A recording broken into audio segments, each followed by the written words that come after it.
Hello, and welcome to the second episode slash stream.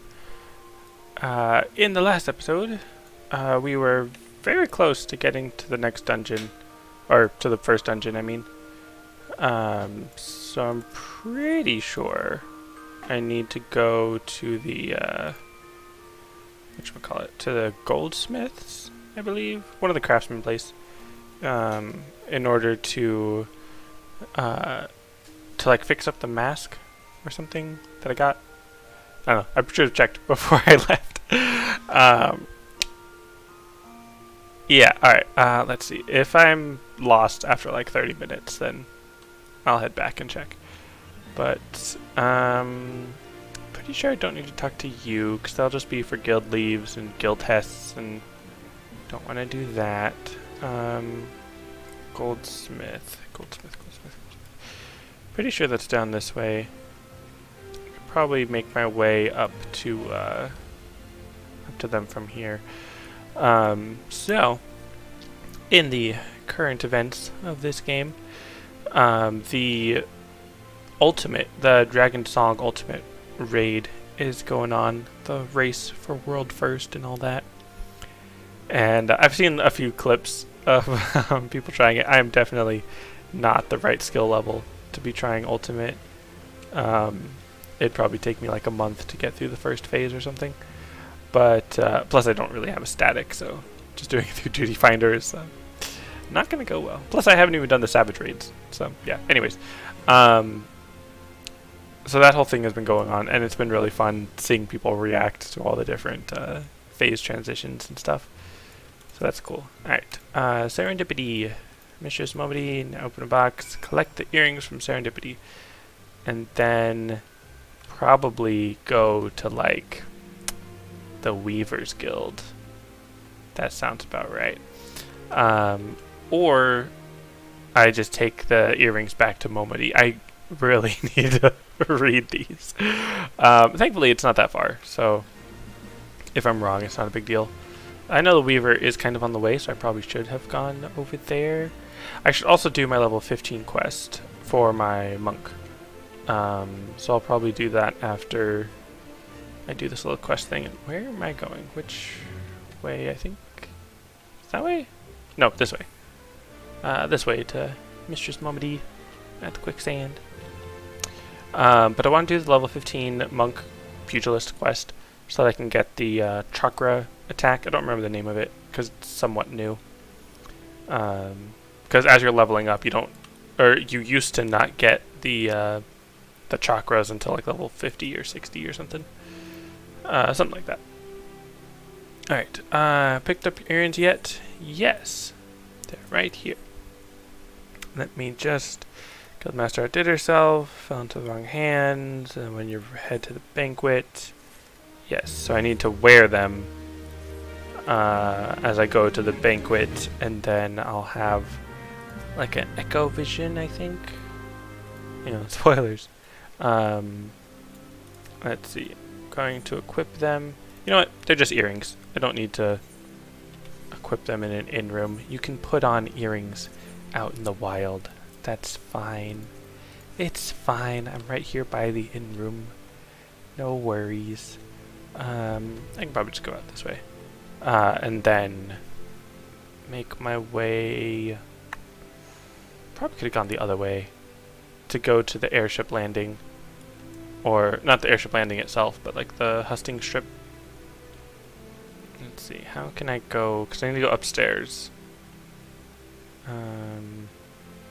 Right? It's like the main banquet... Oh no, wait, this way. Main banquet hall thing. Should be good. I would like to get to the skill required to do an ultimate raid. I'd have to start small, do the easiest one.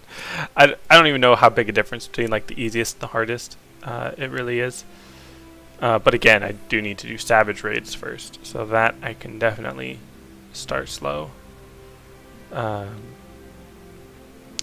was gonna say the Alliance or the A Realm Reborn savage raids, but that's kind of... I know there's like second coil savage or something, but I know that they're kind of all made with the intention of being Savage difficulty, and then moving forward with Alexander and all that, it's there's actual differences between normal and Savage, like an actual distinction between them. Now let's see, because I don't remember exactly what the chain of events is here. Because I know I'm gonna need to go to whatchamacallit. Gonna need to go to the other city-states before I can do the dungeon. And I was actually not expecting that to skip the entire thing. I thought there'd be little like separate cutscenes in the middle. Cause I actually skipped one of my favorite parts in the early game, where you're having a flashback of the Echo, and of course now I don't know where I'm supposed to go.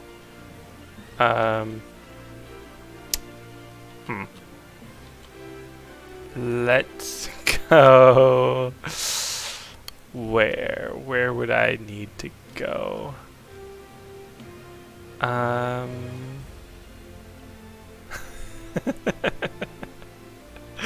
Let's go to the airship landing, because that's probably right. Yeah? Because it wasn't Momodi. And I wouldn't... Okay, let's check the airship landing. I forgot what I was saying. Because... Oh, right. One of my favorite parts in the early Realm Reborn is when you get the flashback of the... what's it called? The Calamity. When, you know, Bahamut breaks free. Yeah, I did not read the thing again. Because I didn't want to sit through like the whole cutscene, because it's a relatively long cutscene. I thought I'd be able to just run and... Or I thought I'd be able to skip into multiple cutscenes. Like, I didn't think it would... Can I just go to... No, I need the airship pass. Okay. I thought it would break itself into multiple cutscenes.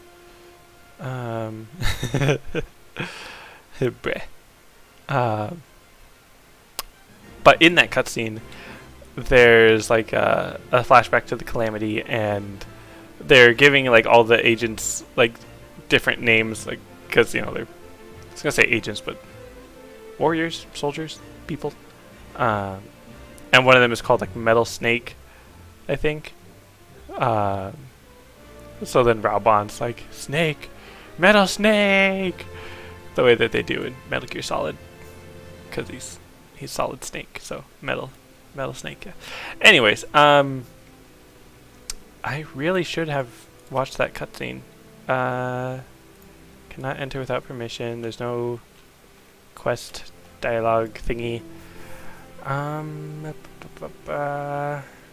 Where would I go from here? Because it's not Momodi, who normally gives me quests. It's not the airship, because they don't have access. It's not back where that was. I'll have to like go check my map in the end room or something. But I could look up the cutscene in the end room, but if I'm already in the end room, I might as well just look at my map. I could start doing the pugilist class quest, because that would also be a good idea. Don't think I'd have to go to like the Weavers area, because I have the chain of events roughly in my head of what needs to happen, because I need to do the dungeons relatively soon, which means that I need to visit all the 3 city-states. But I keep thinking that the city-states is like in the Remembrance Ceremony, but the Remembrance Ceremony is before you get your Chocobo, which is after the dungeons. So it... Right? Because... When do you... I know that I'm like missing a step, or the order is all misarranged. Where am I going this way? I don't know where, like if it would send me out maybe to the Waking Sands, because I know that when I'm picking my faction, my grand company, I have to go to the Waking Sands first, and that's after I beat Ifrit, I think. But Ifrit is after the dungeons, so I have to do the dungeons first. And I'm talking about how I don't know what I'm doing because I need to read. Toxic toads in the unholy air, bringing 5 of their legs. Okay, there we go. See, that's what's supposed to happen. You get a quest, you talk to the person that gave you the quest, and they're like, oh, I'm sorry, did you not read that? This is what you're supposed to do. That's how it's supposed to go. But whenever I talk to the person who gives me a quest for the main scenario quest, they just give me the generic normal dialogue. What song was that?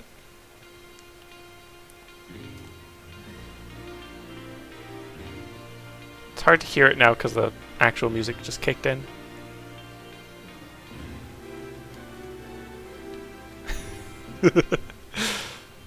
Oh no, I just heard it again. I like that song. I think. I don't know what song it was. But I heard it a little bit at the end. Okay, so what was I talking about? It's not Momody. I need to go to the Unholy Air. That was Central Thanaland. That's where I had that showdown with the main scenario quest dude. You rent a chocobo. Now, I don't know if they would send me out here for the quest, because I need to go to the Waking Sands, but I can't go to the Waking Sands if I'm supposed to be, like, okay. Sound is still good? Alright, thank you. Because assuming you played as like a Marauder or a Lancer, then you're going to be starting in the other city-states. So I can't have a quest that everyone is supposed to do here until I've gained access to the other areas. Like, if it requires me to go to the Waking Sands in order to progress the MSQ and like meet the Scions of the Seventh Dawn, then that implies that everyone should be here. But I just tried to go on the airship and it didn't let me.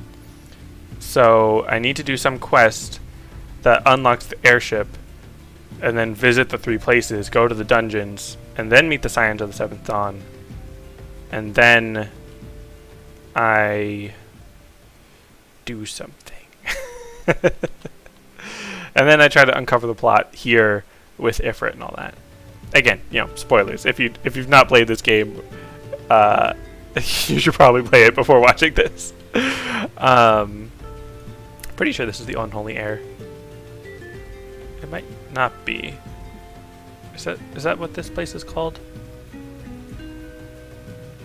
Let's see. Will it pop up?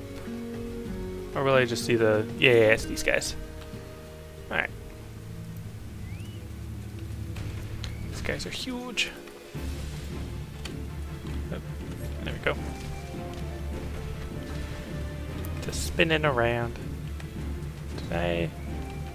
Oh my gosh, I can't even like remember what move I'm supposed to be using tonight. Because I see the raptor form show up. So that should mean that I can do my second move. Raptor form, okay. Second move. Did he dodge it or... Oh, right, duh, because it's control 2, not regular 2. Got my controls mixed up because I'm not looking at it. I'll shake off the rust any second now. Looks like there's someone else here attacking. I feel like I might have seen this person last time. Don't remember. I know there was like a black mage somewhere, but I don't know. Let's see. Just a couple more.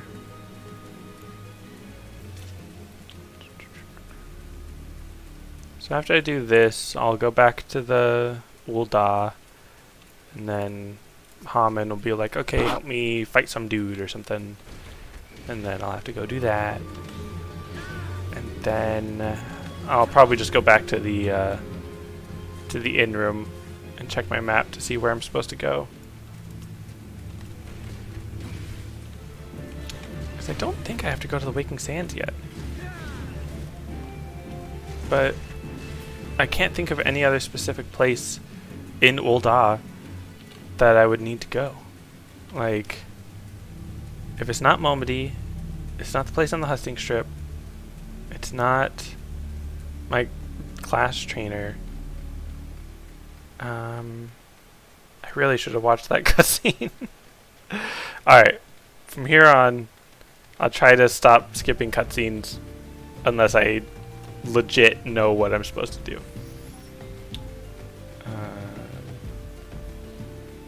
Was I supposed to go? Well, because what else would I have to do before unlocking the airship? I thought I was really close.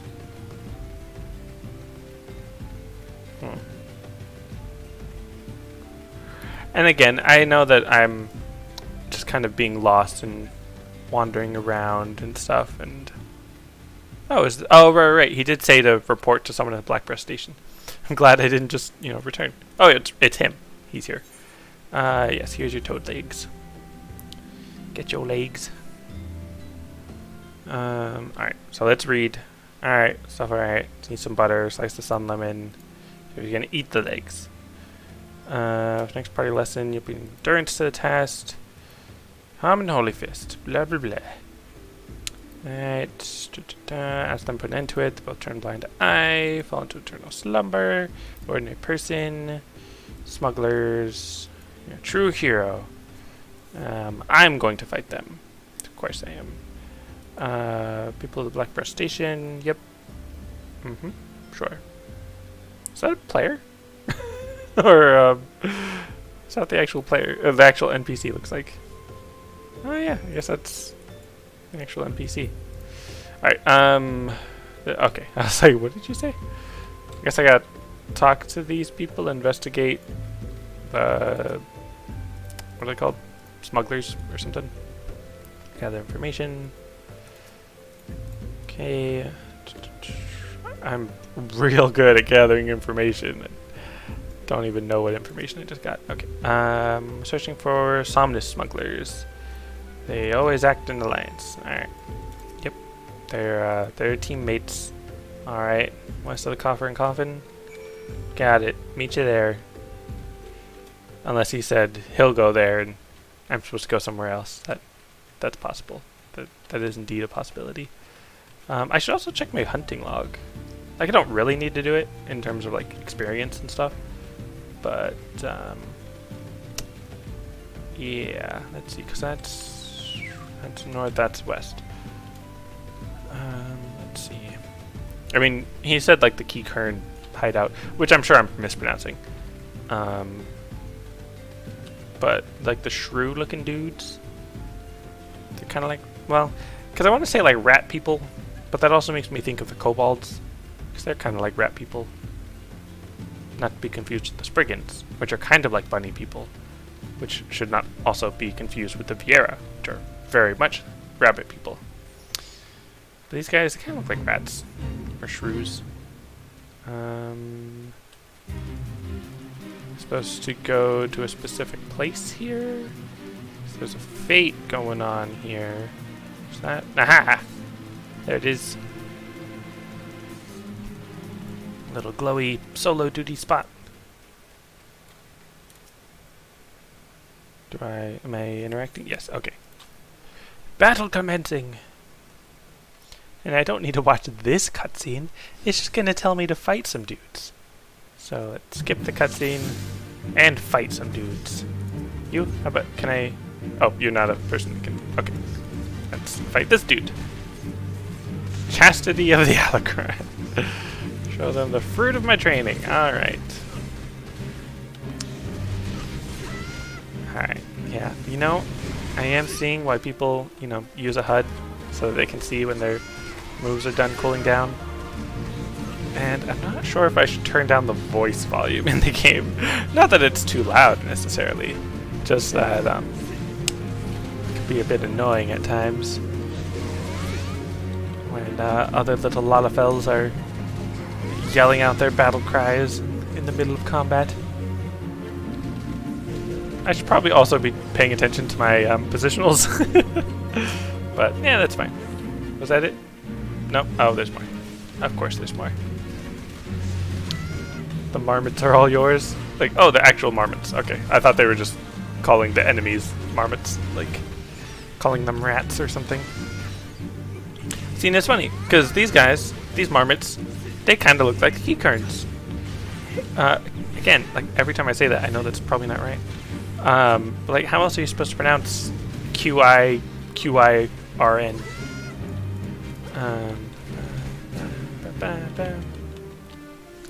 I feel like there was a like a post somewhere, or like an entry in something that was talking about like the fat cat and how people like it's rude to call Mikote's cats or something, or like similar to fat cats. So I'm sure it would be rude to refer to the keycards as marmots or marmot-like. I have no idea how much health I have, so I should probably check on that in some way. How do I? What was the move I did? Is it this? I don't remember. I have a move that heals me, but I also don't remember what I set it to. Okay, fine. I will not skip this. I don't remember where I'm supposed to go. Hammond Holy Fist. Oh no. Come quietly, or there will be trouble. It's like, ha. This guy is a joke. He's all washed up. Da -da. He's out in the wild, training alone.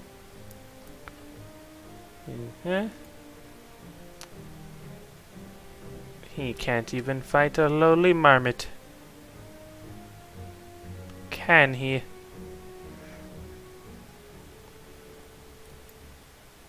Is he going to fight? Yep. And he can't hit a stinking marmot. He's no master. He is no threat.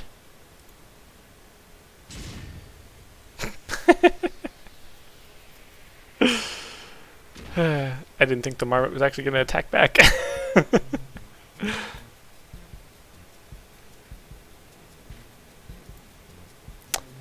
See, clearly that's why he sends me to do all of his dirty work. All of his fighting. Because he can't do no fighting himself. Such a shame. Alright, talk. Blah blah blah. They've all left him. Do as you say? How did he become so weak? But wait, okay. See, you can't just tell me to talk to her and then. What did he say? From now on, you do. So I just gotta go back, I guess. See, but it doesn't make sense. Why would I have to go back and talk to them at the guild when they're right here, and I gotta talk to them here? It's ridiculous. Let's see. So the last thing I did was I fought some thugs, and I fought the gargoyle or whatever, the lesser Blanca, and then the real Blanca, over in the unholy air. And oh, another fate. Oh well.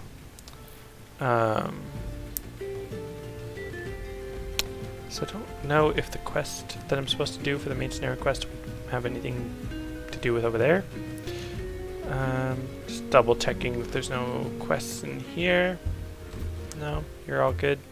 Okay. So let's sprint back to town. I'm curious if it would have been faster to sprint back to Blackbrush Station and then take the Chocobo back. But it is a relatively short walk and very straightforward. I might excuse me, I might have to go back to Horizon. But then again, like, if I'm going back to Horizon, maybe talk about the Copperbell mines. That might have something to do with the dungeon and all that. Gonna end up opening my map and it's gonna say like, no, you do have to talk to Momody. I'm like, well then why didn't the quest giver thingy show up above her?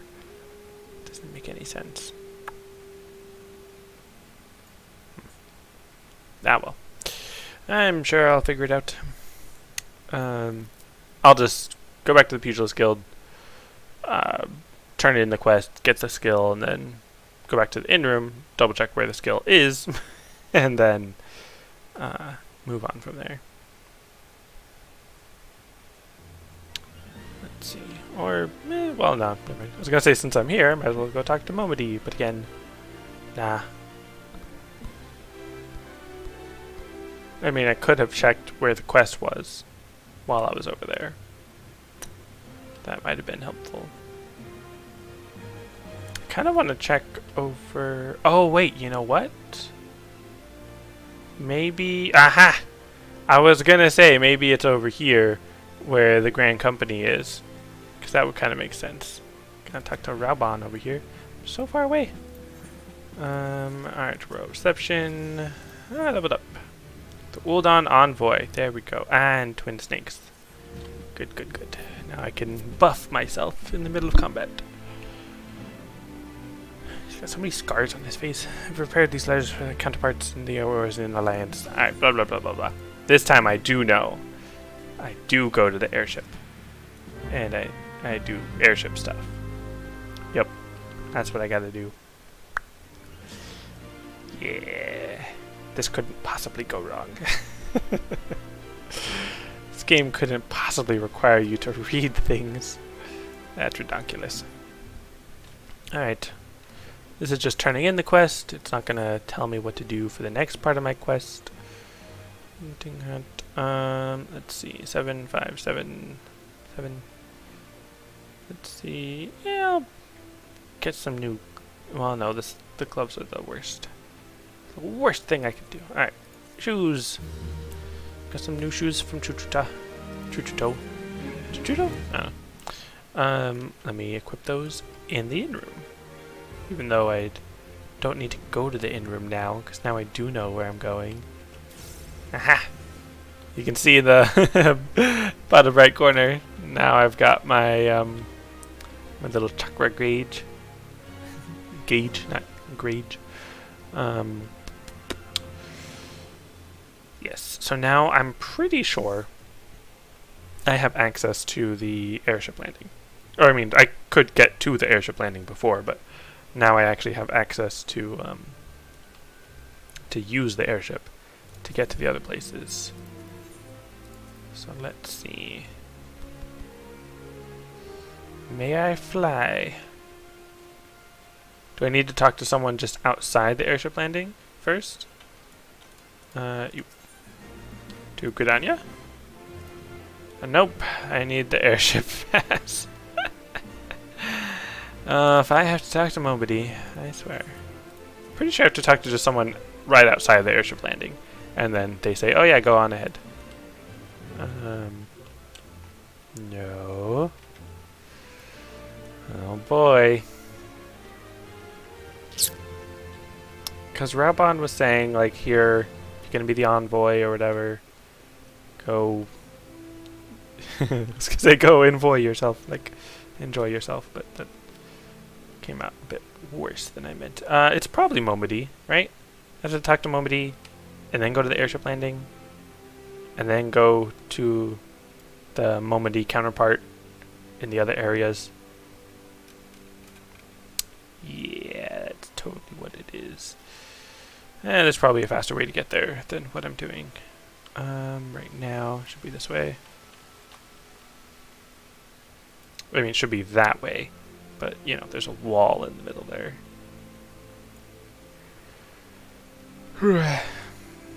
Really should, oh yeah, when did that go away? Is it because I went to a new area? Does it go away over time? What happened? Let's see. I'm gonna go through here. Because obviously you didn't use the move. Oh yeah, it goes away when you go through walls and stuff. Aha! I knew it! Gotta talk to Momody.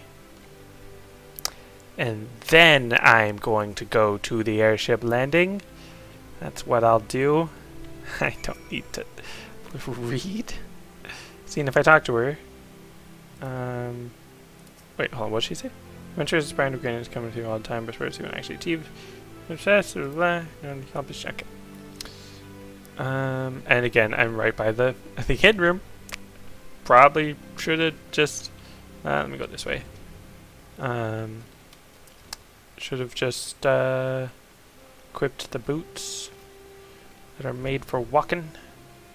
Although, to be fair, if I do the Hall of the Novice, then I should get a decent set of gear that I can use then. So that's really cool armor. So wasted on a tiny Lalafell. I'm just kidding. I do enjoy playing as Lalafells. It's just a lot of armor just does not look that great on their tiny stature. There we go. That's what I needed. Proceed to the landing area. And then do this. Gangplank for the airship.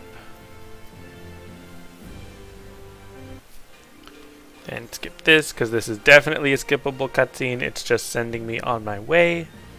Gotta skip these cutscenes to give myself enough time to actually get to the dungeon.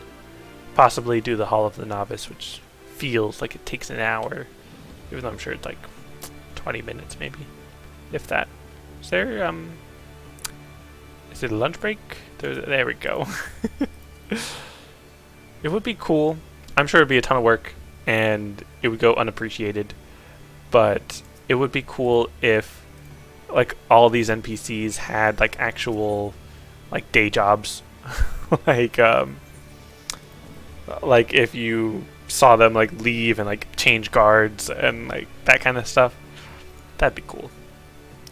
But again, I'm sure there'd be tons of people who just didn't even recognize what was happening, or there'd be those moments where you're trying to rush and do the quest, but then they're like changing guards, so the person you have to talk to is like not available at the at that second. But yeah.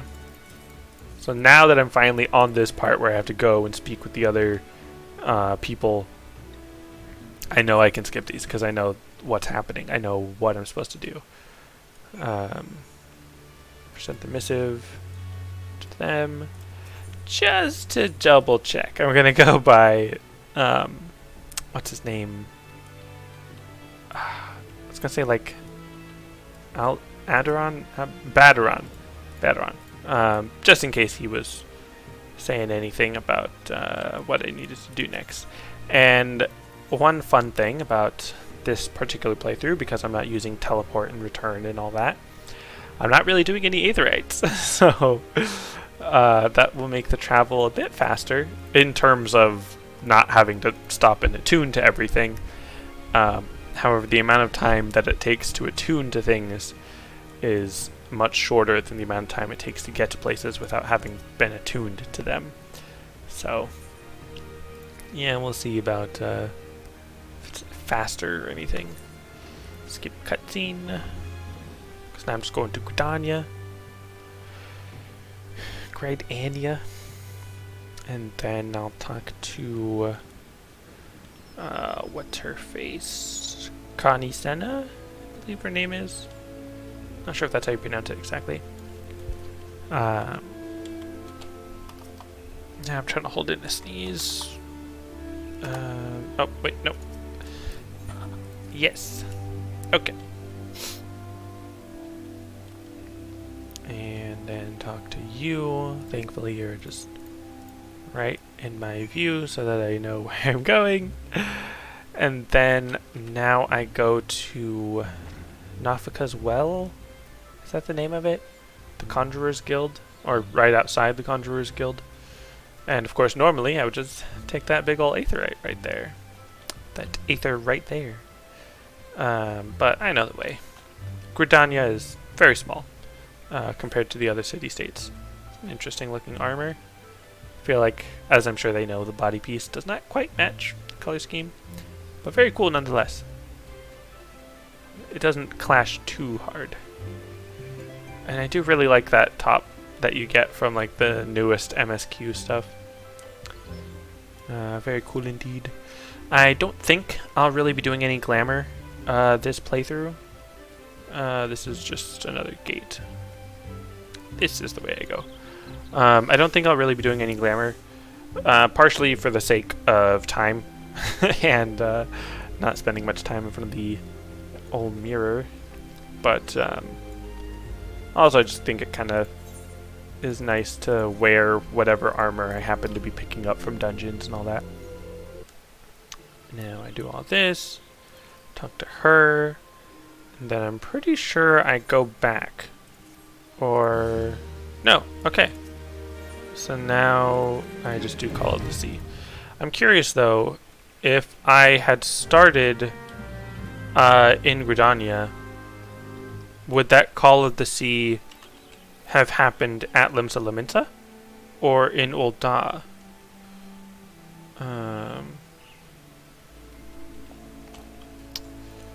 So I'm not sure. There's probably like an ideal starting city to where that little trip ends, not that way, ends in Limsa Lominsa, because now I'm kind of just going back and revisiting where I've already been. And this little quest section would normally actually take quite a bit longer if I was just playing normally. Hey, Luffy. Like, I would have been attuning to all the aetherites, maybe getting like 1 or 2 aetherites out in the field before leaving. I may have picked up like some extra jobs or something, doing some quest to get rid of the side quest markers that show up everywhere. That would have been a nice thing to do. Is this the PvP armor? Yeah, very cool. Because the Garo collaboration is going on right now. Which I did get 1 full suit for the warrior on my main character, obviously, not this one. And I do want to get the mounts, but that means, you know, actually playing and stuff. And like the PvP is nice, but I'm not too great at PvP in general, and especially in this game, like I'm used to the bosses and the enemies just standing still and letting me hit them for the most part. Like obviously there's mechanics and stuff that you gotta avoid, but for the most part it's much more predictable. Which, oh, that's not where I need to go. And, you know, obviously that's kind of the point of PvP in general. But, yeah, it's just not my preference. It's fun. I enjoy it. I'll probably still play some more, but it does not draw me in as much as, like, a dungeon or more MSQ would. I don't think... Oh, yeah, I mean, I guess I could put on that shirt. Again, I'll probably be doing the Hall of the Novice. It's probably pirates. I will quickly skim through this one. I'm pretty sure I know what I need to do. You know what? No. Yeah, I am sure. What I need to do is... What is... Oh, no, that's just... No, what... Oh, yeah. That's the, that's the seasonal event going on right now. Not really sure if you can call it a seasonal event, but I guess that works. Where am I going? I need to go to the lower decks. I keep thinking that this is the lower decks, but the Aetherite is below us, so that makes sense. And like this is downstairs, so yeah. You need to go to the lower decks so that I can go to the Fisherman Guild, so that I can get on the boat to go to Aleport? I think it is. It's either Aleport or Wineport. One of the two. One of those beer ports. And then that'll send me not only to the Adventurer's Hall, or the Hall of the Novice, I mean, but then also towards the dungeon. Which I do like, that you can talk to the smith, I think his name is, or the smithereens. I talk to them in order to do the Hall of the Novice stuff, or you can actually go to the literal, physical, digital Hall of the Novice, and be able to essentially queue up there, which is what I'll be doing for this one, since that's in line with the spirit of this playthrough. It would be cool to explore more. I get that they can't make this place huge, considering it's already split between two places, and this is widely considered to be the most confusing of the 3 city-states. But I like the idea of being able to explore more in these areas. Okay, Melpa Airport. Yes. Pretty sure I didn't skip anything. I didn't miss a step that I'm gonna have to run back for. I'm glad that I do already feel relatively familiar with all of these little fast travel shortcuts, specifically in the Realm Reborn areas. Let's see. And I know that there's a side quest, or 2 side quests, a couple side quests, up there for getting a little dog and cat minion, or what's it called? It's like a something pup, wolf pup, and coral kitten.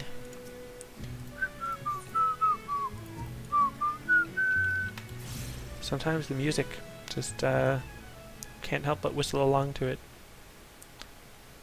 So cool. Those aurochs are huge, especially because I'm a tiny little lalafell. A little sprout icon by my name, most likely. I haven't actually checked, but talk. So close to the dungeons. Like I'm so close. Literally, it's like right there. But first, I'm gonna go through the Hall of the Novice and begin. And then, as much as it irks me, I'll probably go back to Limsa Laminsa to go back to the inn room, so that I can equip all of this new gear. And of course, as he talks and talks and talks, I gotta check my phone and, you know, not pay attention, because who reads in this game? Like, legit, who reads? Say the word when you're ready to begin. Okay. Everything is totally clear.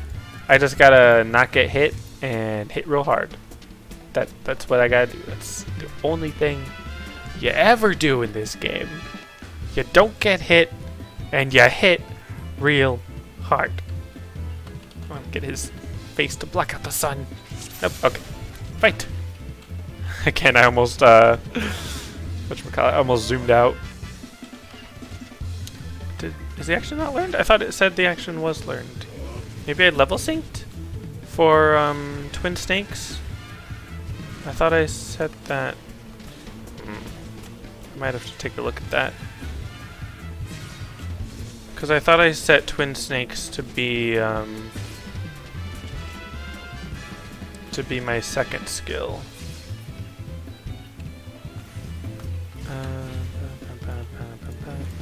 Do I need to kill this guy? No? Okay. Am I really just running away from them? Like, am I actually supposed to be attacking? I guess I probably could have read. Okay, so now I'm avoiding both at once. Can I dodge both? Well, I mean, you're chaining me. I can't dodge if I can't move. Thank you. Okay, yeah, I don't think I can actually kill them, because that's very little damage. Stay alert. There's but a short time remaining. Complete. Woo! Yeah! Jump, jump, jump. Sorry if this is giving you motion sickness. I'm glad I'm not getting motion sickness from this. I do think it would be fun if at one point I use the VR goggles on my PS5 in order to play this. It won't be like actual VR, since you know, like, I can't control the camera with the way that I turn my head. But if I have the VR goggles on the PS5, then I just kind of like zoom it in, so it's basically like as if I'm in a theater and it's just a really big screen. Maybe that'll improve the immersion or whatever. Excuse me. My role is to inflict as much damage as possible while keeping my own skin intact. Like I said, don't get hit. Hit real hard. I cannot just attack whichever enemy I please. What? That's ridiculous. If I strike a foe other than the one controlled by my ally, then I risk becoming the target of deadly aggression. That is a very important tip that everyone should be remembering. Not everyone does. As you might have guessed, the purpose of this exercise is to teach cooperation. Your ally will hold the enemy's attention. It's your job to take the foe down. Well, I'll definitely hit them really hard, like I've been saying. Work with your allies to defeat the enemy, and we can move on to the next training exercise. Can we go? I understand why they don't let you just skip through all the dialogue and go really quickly, because that would defeat the whole purpose of doing this thing to learn, because then 99% of the people would just skip through the cutscene really quickly. Like, I mean, who skips cutscenes? That's ridiculous. But, yeah, I could definitely see why they do take the time to actually say the thing, and it's like in the chat box. I can't see the chat box right now, of course, but I know that that's a thing that it does. You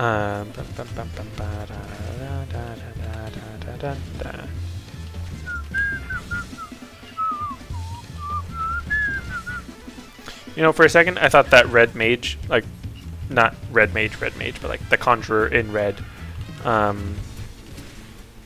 thought they were going to be an enemy at first. Oh yeah, did he say that positionals are a thing? Probably. I should probably be paying attention again to my positionals. Ba ba ba da, woo, yeah, jump.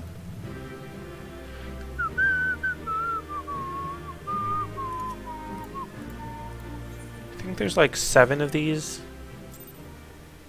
There's only 2. Alright, talk, talk, talk. Begin! Yeah, no one skips dialogue. Nope. No siree. Not me. Couldn't possibly. Let us proceed directly to the briefing. For this exercise, you'll be fighting multiple opponents. Oh joy, if only I had a move that attacked multiple people. The key to victory and coordination with your comrades. Each foe will fall all the swifter under focused assault. Do I have that move yet? I do not. Work with your allies to defeat the enemy, and we can move on to the next trading exercise. Everything is clear, I trust. Say the word. You're ready to begin. Yes, yes, yes, yes, yes. Click, click, go, proceed. Faster! Okay. Begin the training exercise. Now let's see, there's I was about to say 5 of them. Wow, there's 3. There's 4 on screen, 3 enemies, me included. Not not me included as the enemy. Same enemy as my ally, don't get hit. Got it. As I always say, the easier it is for you to get to your money, the easier it is for someone else to get to your money. It's completely unrelated, but it's a thing I always say. Because I was gonna say that, like I always say, you gotta not get hit and... Wait, did I... Hold on. I didn't even see any ground markers. Did I actually get hit? What happened? Oh, start the fight with the Staff Weaver. Okay, yeah, that makes sense. Because I thought... Hold on. Was he not... Oh... I wasn't paying attention. I thought he was attacking the other guy. Makes sense.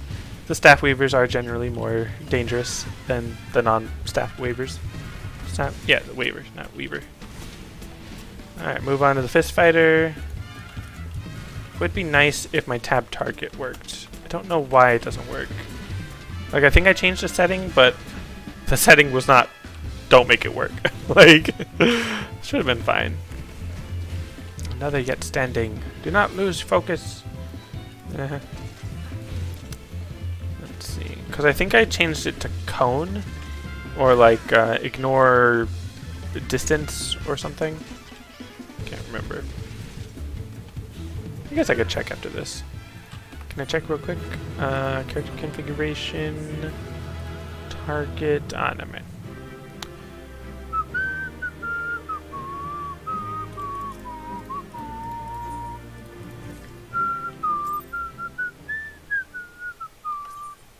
Let's see, character configuration, target. I guess just go back to ignore depth. That should be fine.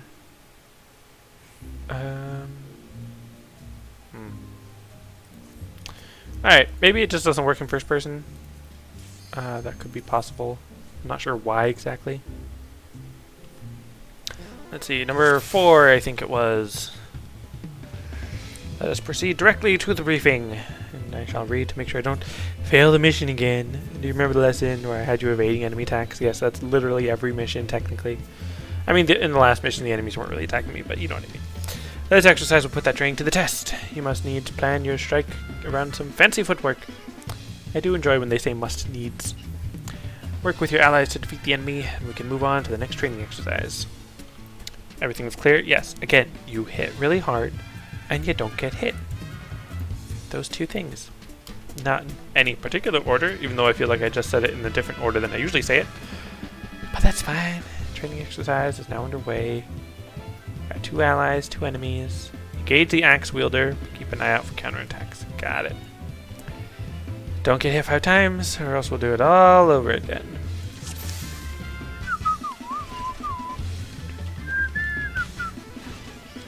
I do wish I could whistle better. Like I do. Oh, did I just walk right into it? I don't think so. Okay. I am kind of happy with how well I whistle. But then there's definitely times where I feel like I could have whistled whistlier. Like to have better control over the tone of my whistle.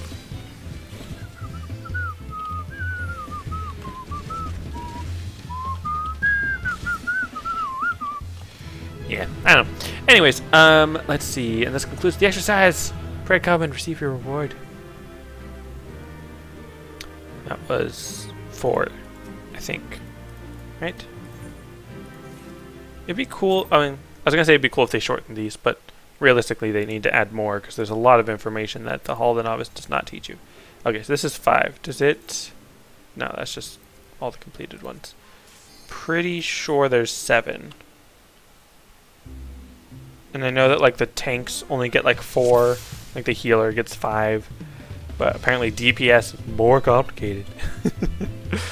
Had to deal with enemy reinforcements. This one I remember. As the battle progresses, new foes will appear on the field. Yes. Sudden arrivals will target the weakest comrades, so let's be quick to eliminate them. I wish. So yawn. I wish there were more fights like this, where like an enemy will show up and you have to interact with something to prevent more reinforcements from showing up. I understand that in order to make the game balanced, or in some way to help with balancing, they have to make everything you do be about using your attacks to attack the enemy. Oh hey, tab target did work. But like the whole point is to use your attacks in an optimal rotation, and that's how you do the most damage.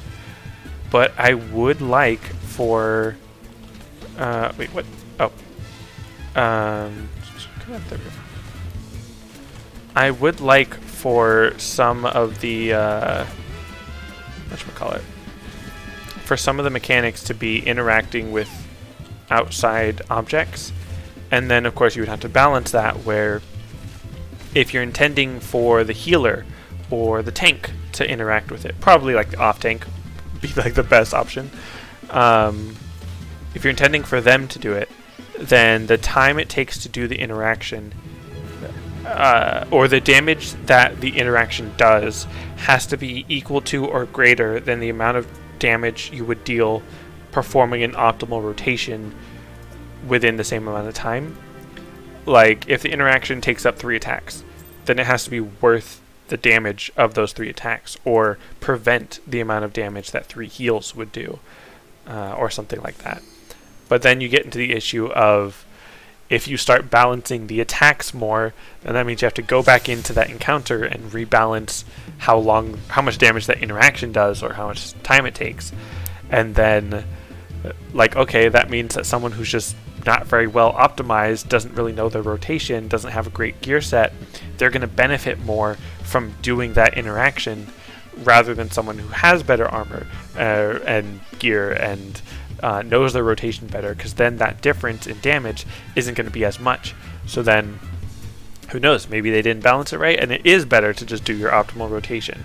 And if it's too much better, then okay, maybe even the DPS can take a second to go do it rather than the healer or the tank or something. And if it's optimal to just do that interaction, then okay, well, why do we need to maximize the optimal rotation and stuff? So there are things to consider when and this, beware of the gate. This is the one I was thinking of, not the last mission, because I need to go over there to that gate to interact with a lever. The gate has opened. Ignore the reinforcements for now and operate the lever. See, this is what I'm talking about. Enemies coming in, gotta interact with the lever, close the gate, alright, and go take down the training automaton.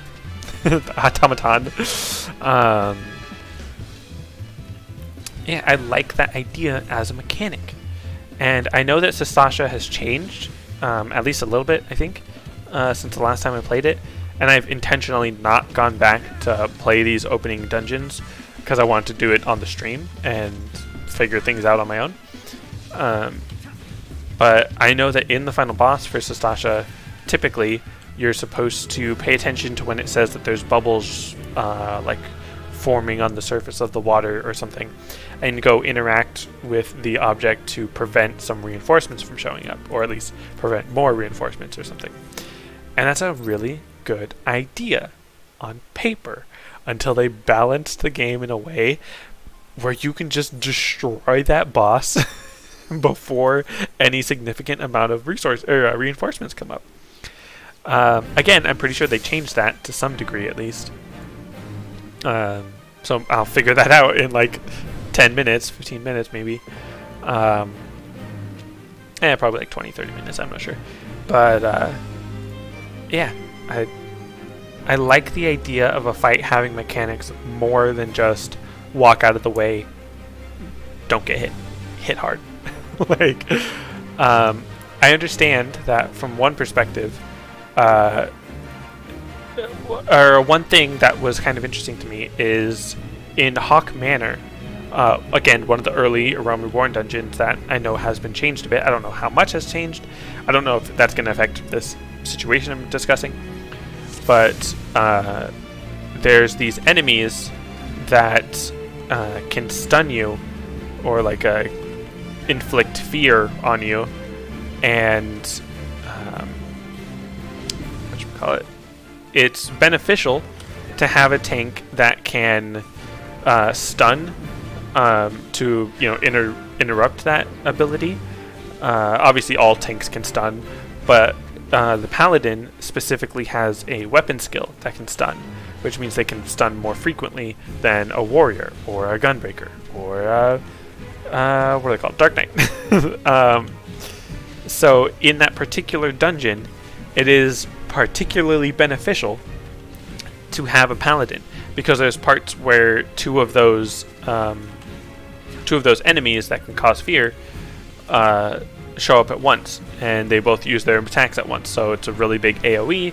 Usually everyone just backs up and gets out of it, and that's fine. But if you have either a Paladin that can stun both of them, or a melee DPS in the group, and you're somewhat well coordinated, you can have both enemies stunned, and then you don't have to worry about the DPS loss of backing away from the enemy and all that. Obviously it's just one little situation in one dungeon, but theoretically, by having a difference in what kind of utility the tanks bring, or how much utility, then there is an optimal tank for that dungeon, or even just an optimal setup, because you could have like a bard and a black mage or something, rather than a melee DPS.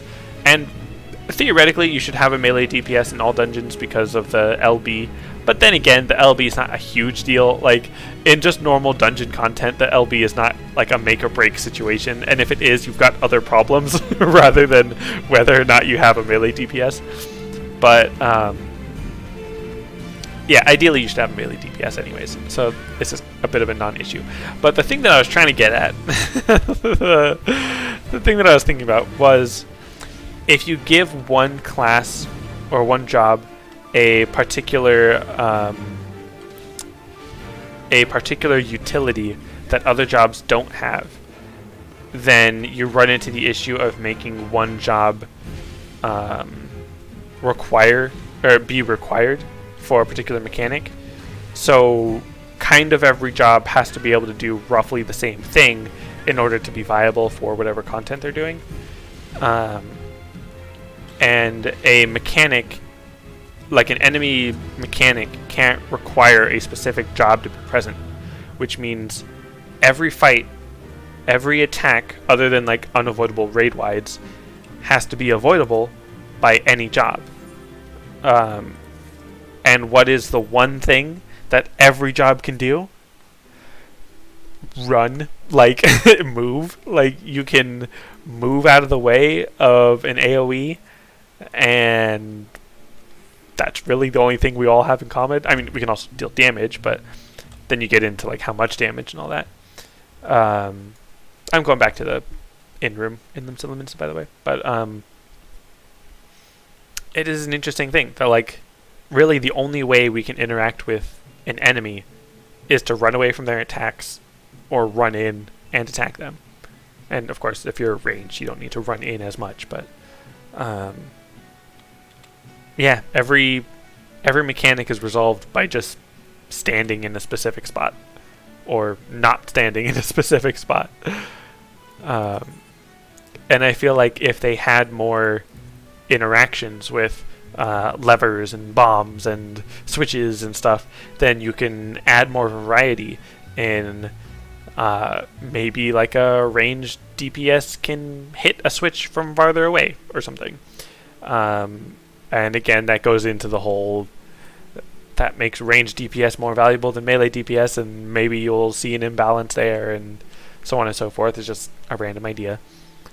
But a lot of the Realm Reborn dungeons, or maybe not a lot of them, but there were quite a few dungeon bosses in Realm Reborn that had those kinds of interactions. That, again, I'm kind of getting ahead of myself because I'm about to do the dungeons that I'm thinking of that have these kinds of interactions. But, what was I just saying? But yeah, so there's this one dungeon in particular, Copperbell Mines. I'm sure everyone that's played this game knows what I'm talking about, or knows where I'm going with this, where the boss was a slime that is incredibly defensive, super tanky.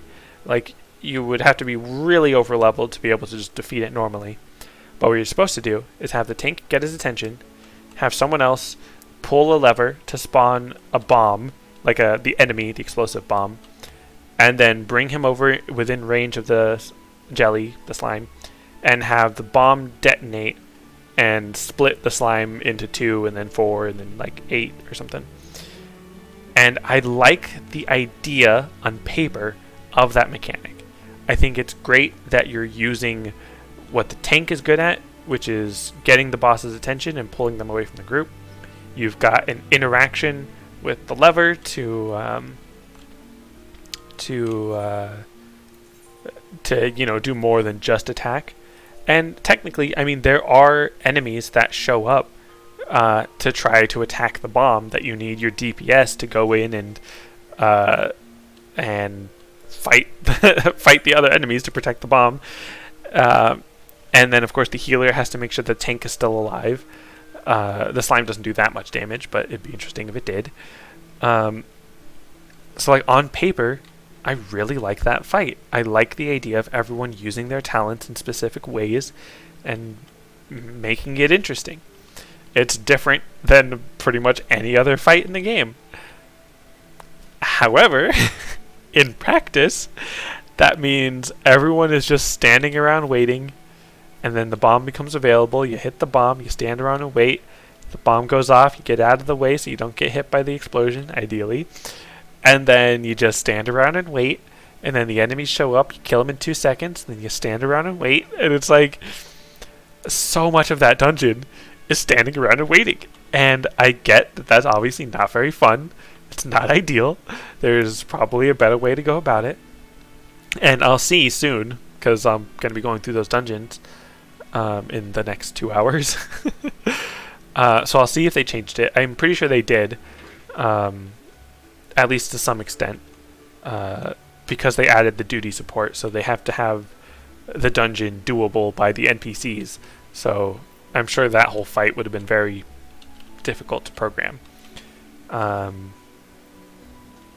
So yeah, again, I like on paper the idea of using those kinds of mechanics and interactions, but it's just not sustainable because there's also so many things wrong with that idea of just standing around and waiting. But I do like that A Realm Reborn actually took those chances and had strange dungeon layouts, and it wasn't just a straight hallway with 6 total, well, I guess 12 on average, groups of enemies that you can pool or combine into 6 big pools, where you have to go through one set of 2 or one pair of big pools per dungeon boss. Like, I don't know, I'm sure if you've played this game past like Stormblood, you've realized all dungeons are the same basically after Realm Reborn. The boss fights themselves are a little different, and like there are some differences. It's not actually exactly the same, but for the most part, it's the same formula. It's very similar. Oh, this guy's doing a whatchamacallit, a guild leave. Is that what it is? Guild leave? One of those. Leave quest or something. You gotta beckon. And, oh, look at them. Yeah, I don't feel like reading it right now. If you're playing this game, or if you're watching this, and maybe you don't even know what this is all about, what these adventurers are doing, I highly encourage you to interact with them as you're going through the main scenario quest. You can't do it, if you've already done the main scenario quest. I mean, you can do New Game Plus, but like, go back and interact with them if you don't know what I'm talking about. Alright, talk to the Yellow Jacket. Blah, blah, blah, blah, blah, blah, blah. Duty Finder and Duty Support unlocked. Sastasha now acceptable. I mean, accessible. And dungeons. Enlist the aid of allied players and NPCs. And it's very interesting that they actually added all this. That's cool. I was totally not reading any of that. I was looking at the pictures. Yeah, that's cool. Alright, so let me skip through, because I do understand what I must do. Did I talk to him? No. Okay. I like how I say I understand what I need to do, and then I don't even know what I'm doing at that time. Party of NPCs. Let's see, can I choose them? No. Okay, no alternate members are available. Duty will commence with this. Alright, so I've got a fellow Lalafell in the form of a thaumaturge. Of course, typical. Conjurer, I'm pretty sure that's a cure. And then a Marauder Rogadin. Fairly standard. Let's see, loot rules normal. How hilarious would it be if the NPCs could roll on loot and like they could steal something that was good for you? That would be hilarious. Alright, finally in the first dungeon, Sastasha. It's been like 4 hours of gameplay to get here. Pretty sure I could have done it faster with my HUD, because I totally got lost a bunch. It would be kind of fun to try to speedrun the main scenario quest, but even speedrunning, it would take forever, so probably not. Alright, so I've got my tank dude, healer dude, and my thaumaturge dude. Alright. Let's go. Fight! I can't tell if it looks different more because I'm seeing it in first person, or if they actually changed some visuals. Like, it does feel different. But I've also just not been here in a while. So. Oh yeah, and then do I have... I do. I can just charge up my chakras. And then, whoopa! Steel Peak. Now, I'm supposed to be... I like the music. I don't know if I've ever actually paid attention to the music here. So I'm not sure if it's new music or not. Let's see. Just gonna walk past them. Let them do their thing. To the empty room. What's it say? Bloodstained scrap of parchment. The message scrawled upon it in faded ink. The captain likes his cabbage green. Yes. Alright. I was debating whether or not I should actually read that or just go in blind. Which, of course, if you don't know what that is, it's a hint to a certain puzzle thing later. It'd be hilarious if they took that out. Like, I don't think they should, but it would have been pretty funny. Alright. See, and since I'm not the tank, like, I can't just do a big pull and have everyone follow behind me. Part of me is like, okay, yeah, you guys fight. I'm good. I'll just stand back here. You guys can take care of it. Yeah, I don't have my AoE attack yet, so I'm just stuck here. Oh, that's right. And the steel peak thing. See, because I don't have my... wait, am I still in combat? Oh, it still thinks I'm in combat. Okay. Because I don't have AoEs, theoretically, I could attack one enemy, defeat them, and then while I'm not in combat, activate all of my chakras, and then fight the next one with the chakra attack. It's not, like, incredibly strong compared to my other attacks, but yeah, I think it's good. There, so I'm not in combat. Use the thing. Okay, but they both started attacking me, so that's the problem. Because now, once I defeat the K of Aurelia H, I'll still be in combat with I. So, yeah, it's not as effective as I thought. See, and at first I was a little worried, and yes, I did make it to the dungeon. I was a little worried about, like, oh, how am I going to see the AoEs if I'm looking up at my enemy and stuff. But especially for, like, these little trash pools, like, I've got the tank to take all their attention. So, I mean, I don't really need to worry too much. Just gonna... I am curious about just, like, running all the way through and ignoring all these things. It'd be fun one day. Just to run through and see how well the, whatchamacallit, the NPCs track with me. Now, I should have twin snakes. I'm pretty sure I leveled up and got twin snakes. Which is one of my moves that increases the damage I deal. But, I thought I had it on my hotbar. Let me try again. Okay, yeah. Disciplined Fist. That's what it gives me. Which I guess is separate from the Twin Snakes buff. Or, like, the Twin Snakes move gives me Disciplined Fist as a buff. Oh, and I can see when it ends. So that's good. That'll be the reminder. Like, oh, hey, put it back on. Can't see how much time it has on it because I don't have the buffs active on my HUD. And in case anyone's wondering, the only reason I have the chakra gauge there is because it doesn't let me turn it off. I could probably change the transparency, maybe. I'll try that next time I go to an in-room. Alright, got him. Got that clam.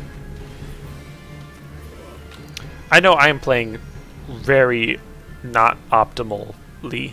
And, oh, hey, there's a treasure there. See, and another thing, about dungeons and their homogeny is I've noticed that they don't put treasure chests before the first boss.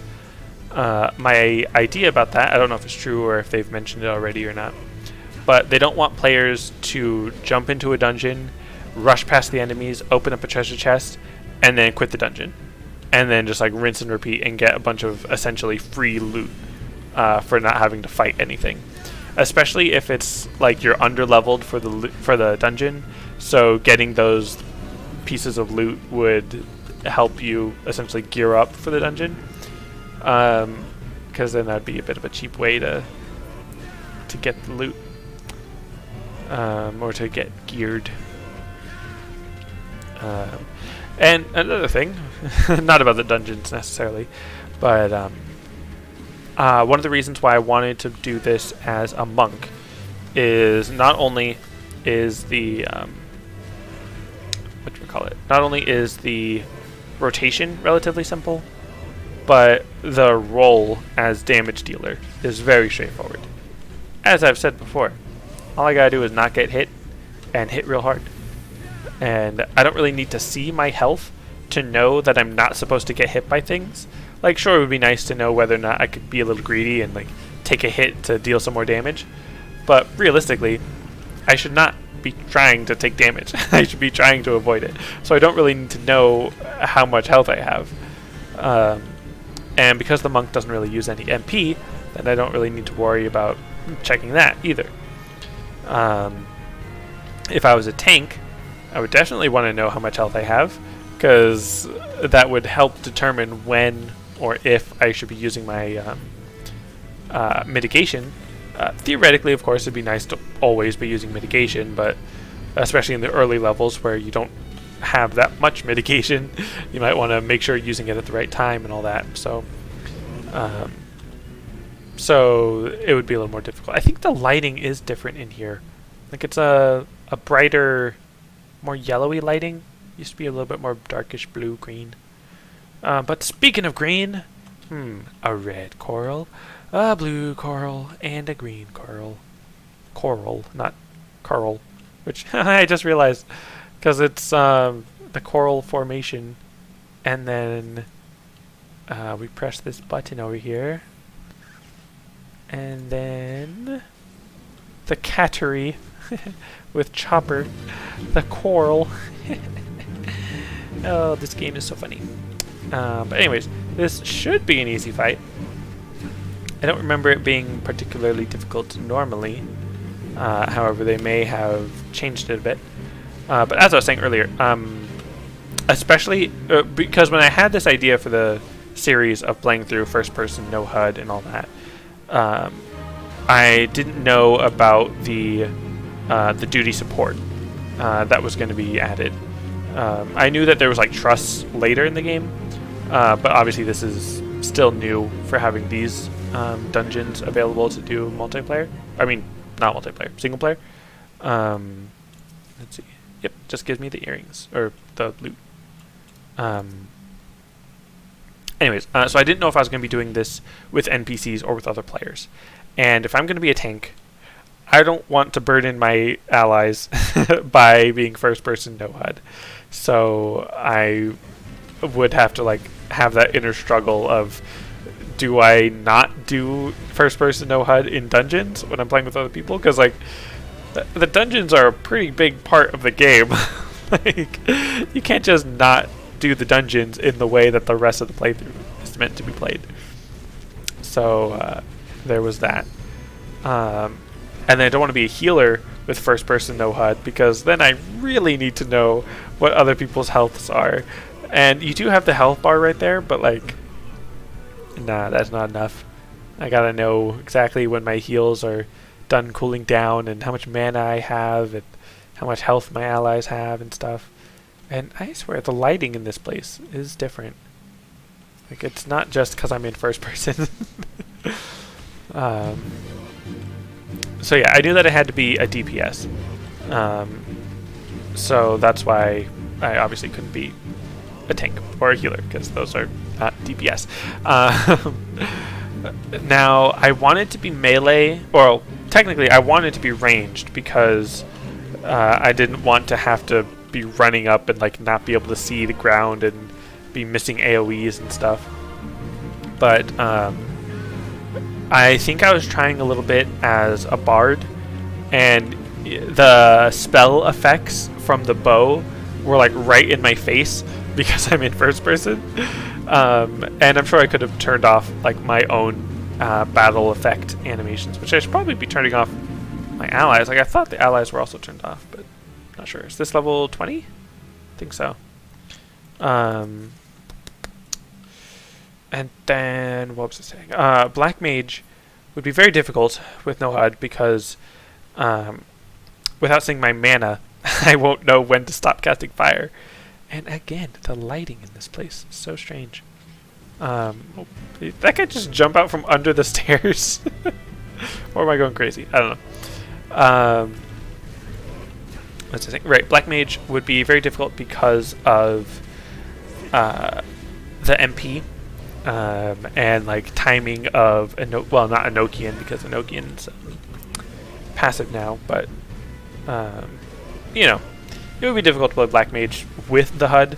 I'm not going to try playing it without the HUD.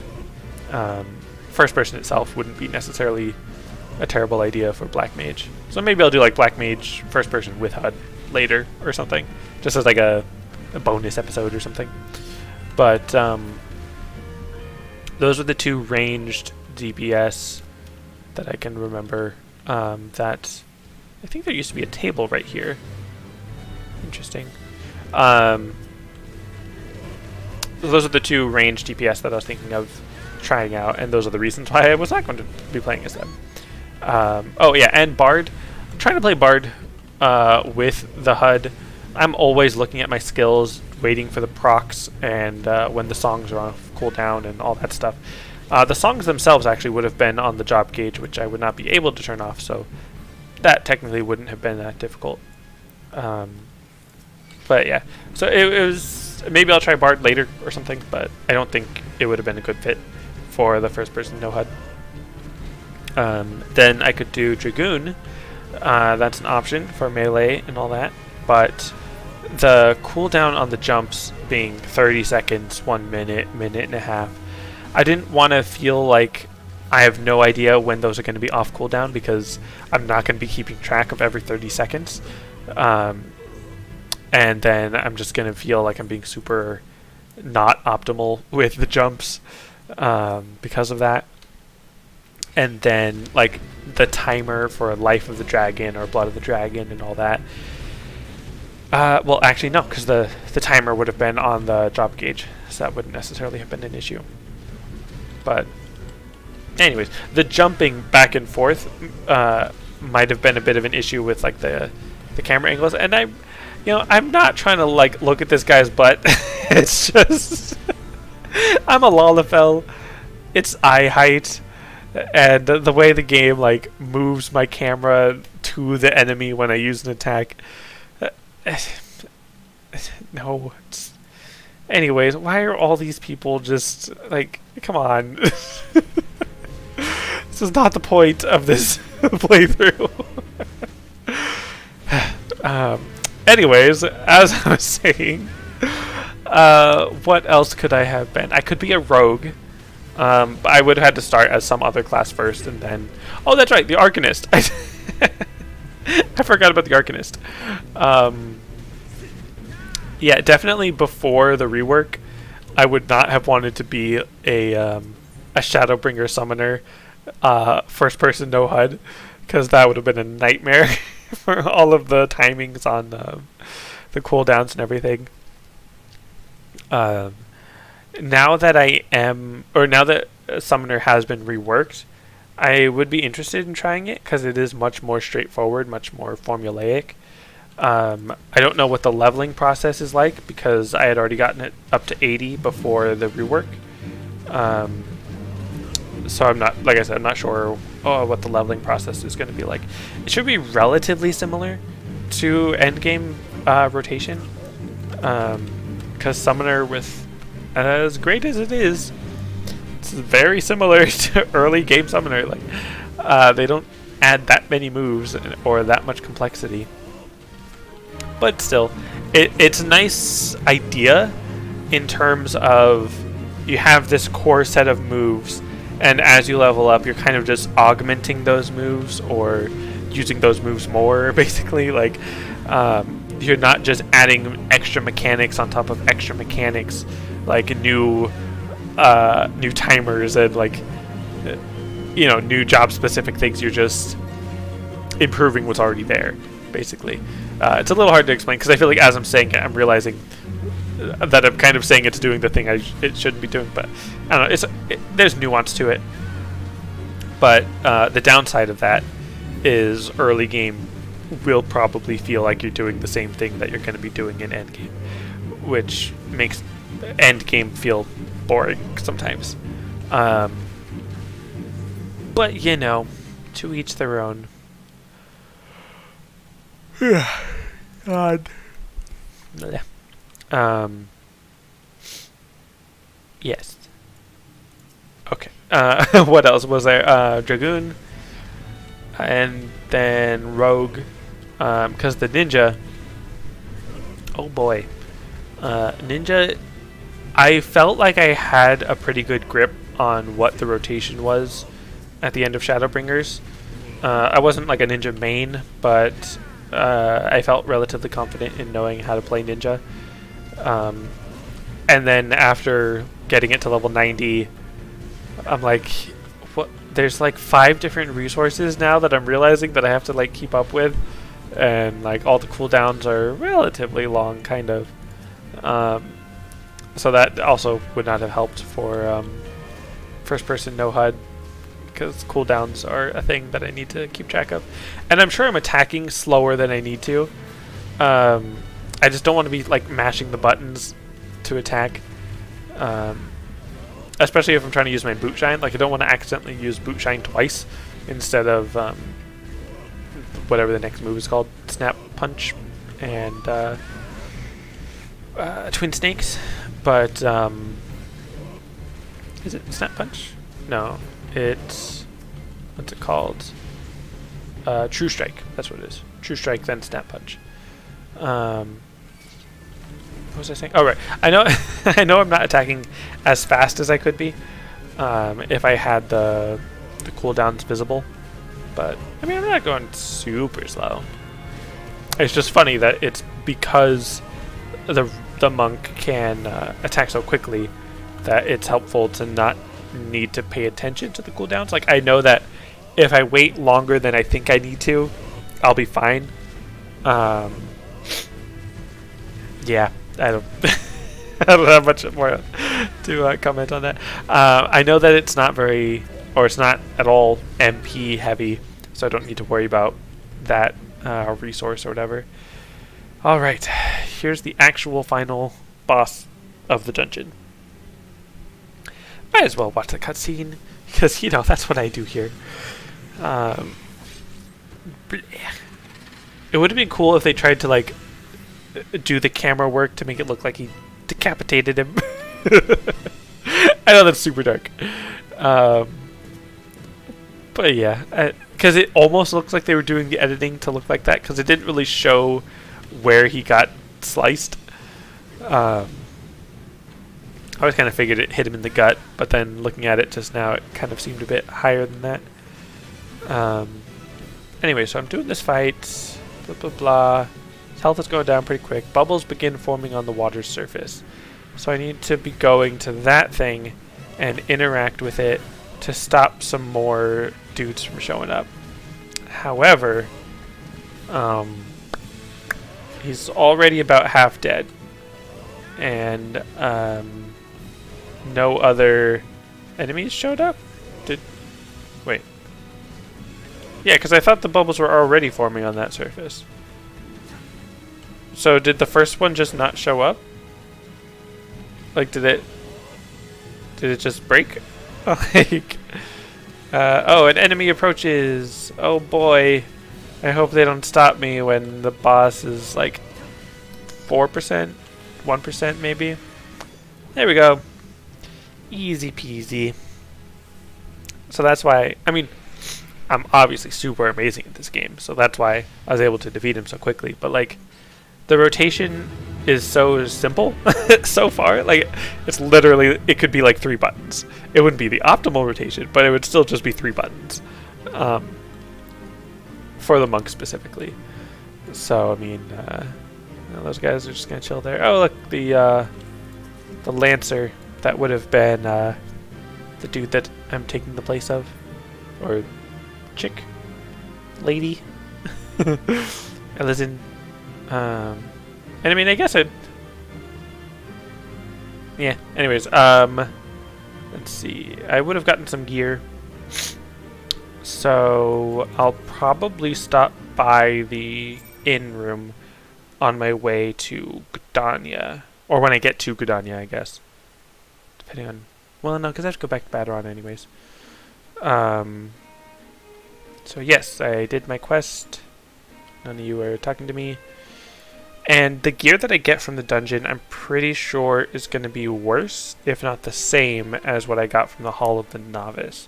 So I don't really need to worry about redoing these dungeons multiple times. I might do like 1,000 Maws of Totorak multiple times, depending on how that goes. I should be fine. Like, I really should be fine. I'm just going to walk right through that AoE.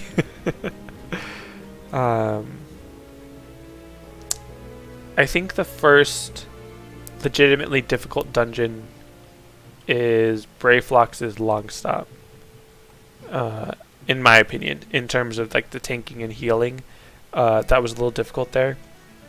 And then after that, Stone Vigil.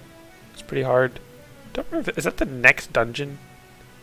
After that, I think it might have been. There's probably one I'm missing in between those, but I think it's Storm Vigil. Stone Vigil, not Storm. Then after that, I mean, everyone complains about Aurum Vale, but I don't think it's been as bad as it used to be. Could be wrong there, but oh no. Oh, that was close.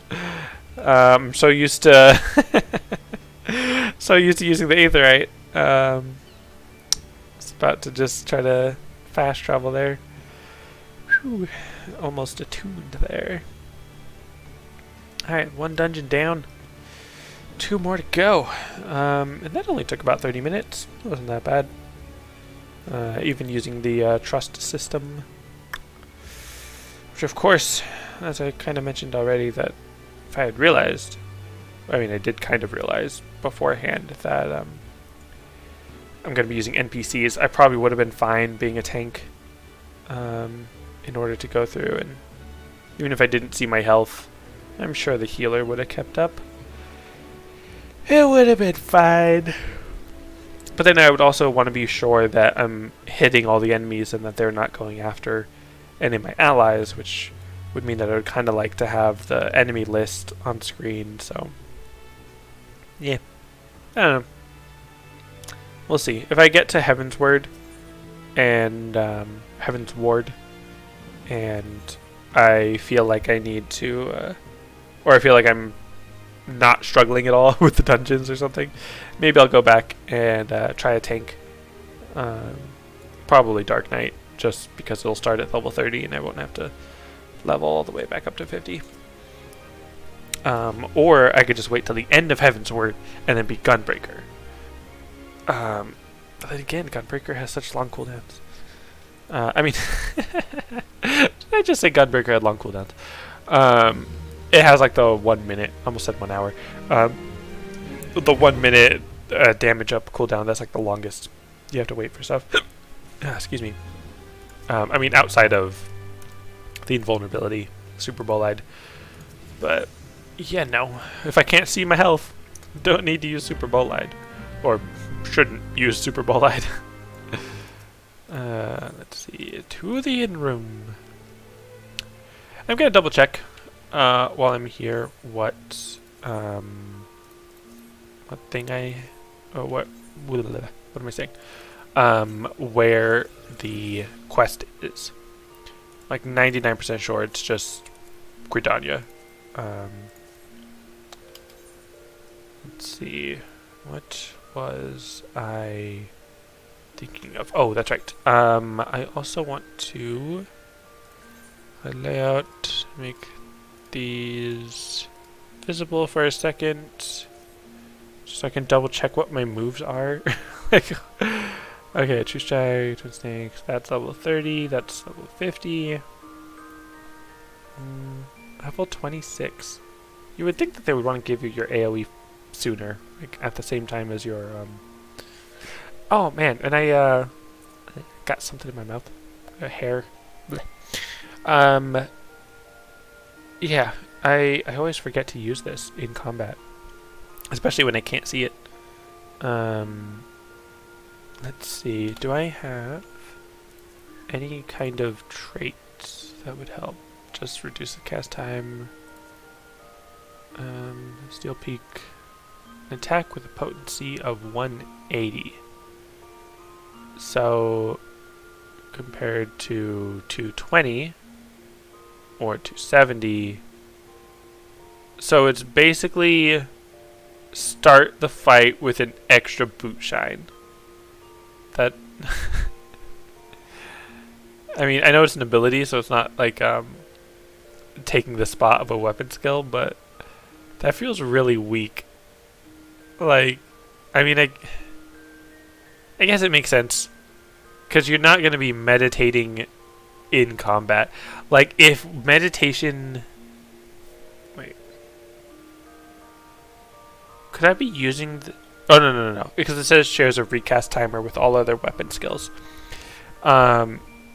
Yeah, if this was just a straight ability and did not have a recast timer with weapon skills, that would be hilarious to, like, attack, meditate, attack, meditate, attack, meditate, attack, meditate, attack, meditate, steel peak. Like, that could have added a lot of extra button presses to the early game. It, I'm sure, would have been too many button presses. But, let's see. Or, let me save. Execute.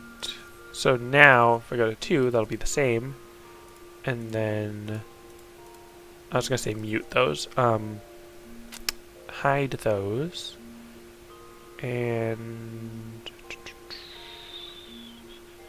yeah, I'll leave chakra gauge there. I was thinking about moving it back to the middle, but that's fine. And then, do I still have that? No. If I go to keybind and system, switch to HUD layout 2. It's going to be F2 instead of that. F1. Play. Okay, so now, if I need to, like if I'm in an in room, I can just do that. That's easy. Okay, what was I doing? Right, going to Gridania, so that I can go to the Tamtara Deepcroft and punch a squid in the face. Assuming, assuming I could reach his face, because I'm a Lalafell. It's a very tall squid. Let's see. Airship landing? Airship landing. I think it's funny that in Ul'dah and Limsa Lominsa, to get to the airship landing, you're basically going through the elevators that are either in or near the pubs. But then, yeah. But then in Gridania, to get to the airship landing, you just literally go down the stairs from the Adventurers Guild. Yeah, that I don't know. Going down the stairs rather than taking like an elevator or something. It's kind of funny to me. Now let's see. Do I talk to Mother Mion? Mother Mion. When I'm alone. Talk. Next quest. Did I say Fire in the Gloom? Fire of Gloom. Skip cutscene, because I know where I'm going. Don't need no explanation. I know my way around these woods. Gridania, for the most part, is like my hometown. Like, this is my city-state that I resonate with. I know that, like, specifically recently, or just kind of in general, that people talk about, like, oh, Gridania's racist and stuff. I don't really pay attention to that because I don't see it, like, in the game. Like, I don't see the effect of that. I know that there's, like, a history of it, like, in the in-game lore and stuff, but, like, in practice, I haven't seen anything like that. And, like, they're obviously just NPCs doing fictional in-game lore stuff, not, like, actual propagating discrimination against people. So, like, not really too worried about that or anything. It, you know, if this is an actual, like, 3 people playing as a party, because that's, see, this is it. This is a conjurer, an archer, and a lancer, actually fulfilling all of their roles, playing together. That's great. Love to see it. It's fantastic. I am just a lone punchy man traveling alone. But yeah, I love to see that group doing stuff. Yeah. I do find it interesting, and I made like a whole video about this, kind of, that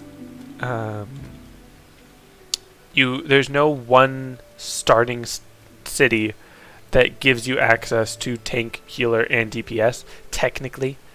Like, you can only start as a tank or DPS in Ul'dah and Limsa Lominsa, or as a healer or DPS in Gridania. So, like, you can't technically... can I talk to you? Is it, like, already unlocked? I thought I'd have to talk to him to unlock it. You can't technically start as a tank, healer, and DPS in the same city. Yes, in Limsa Lominsa, you can start as an Arcanist who turns into a Scholar and becomes a healer, as well as you could start as a Warrior, or Marauder who turns into Warrior. So in that city, you can technically start as that. But you can't actually do the quest at level 30 to become a Scholar until after, like, the first 4 dungeons. At least after the first 3. So, again, I really want to test it one day of how well does an Arcanist hold up as a healer in the early dungeons. Because I know they have, like, 1 healing spell. And if you're a warrior, you don't need a healer. Haha. Joke, joke, joke. Didn't talk to you? No. Oh, Dynamite. Oh, boy. So yeah, it would be kind of nice if there was just one town that let you start with all of the roles. But can you not? Can you just not attack me? Especially when I don't have my HP on screen. So I don't know how close I was to dying. Probably not that close, but yeah, no. What was I saying? Right. I wish there was a starting town that I could start in and have all 4 roles. 3 roles. There are 3 roles, not 4. All 4 players filling the 3 roles of tank, healer, DPS. Which you could kind of split into, like, melee DPS, range DPS, but you know, because there is also that in Limsa Lominsa. I was gonna say Malinsa. It would be funny to see, like, 1 Rogadin warrior with, like, 3 Arcanists that turned into, like, 2 summoners and a scholar. Like 3 Lalafell Arcanists or whatever. It's just kind of a funny image in my head. And again, I think the lighting is a little different. It could just be because I'm in first person, but I feel like the lighting is slightly different. But I should help my teammates, my NPC buddies. Let's see. See, the meditation is useful more for, and like the Steel Peak is useful more for when a boss has a mechanic that makes you stand back and you can't attack for the moment, so you can use that as a chance to meditate and build up your Steel Peak. And then once you get back into combat, it's kind of like saving you that extra weapon skills worth of damage. They obviously wouldn't want you to... They wouldn't want Steel Peak to be so strong that it's more efficient to just stand there and meditate, use Steel Peak, and then stand, meditate, Steel Peak. Like, that would also not be very good. But just the fact that really its only use case is in between battles to give you 1 extra hit at the start. Like, well, I mean, I guess that's kind of like doing the critical strike. I don't remember the actual numbers on how much extra damage a critical strike does, because I know that you can like increase stats to change how much extra damage a critical hit does, but I'm curious what like the minimum and maximum is for that. Because when I think critical hit, I think double damage, which I don't think is what it is. Because let's see, that last boot shine I did was like 77, I think 72 maybe. Let's see, regular boot shine. Well, that's 80, and there was a exclamation point, so that was like a regular critical hit. Okay, true strike is 83. Snap punch was 67. Okay, boot shine 76, but again that was a crit. True strike 81.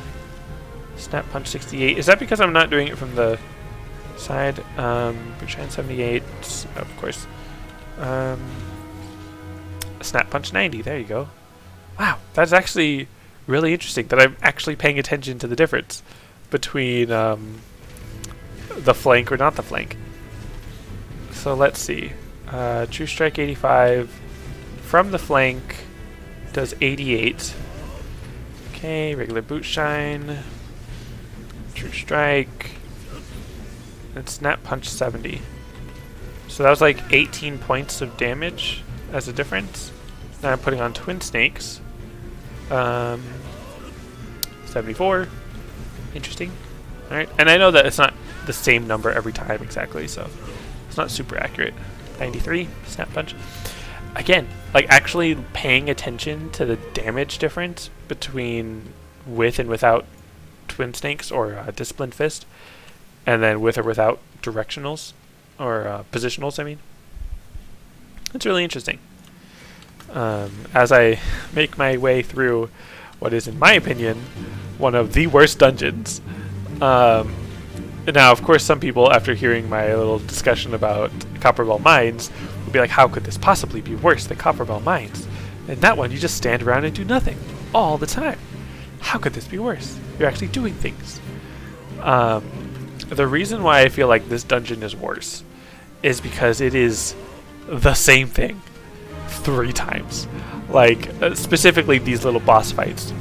You go in, there's a dude with a staff and 2 or 3 imps, and then after you defeat them, this dude comes up and you fight him, and all he does is like a little cone in front of him, and he has strong auto attacks because of the in thunder that he does, and it's the same fight 3 times.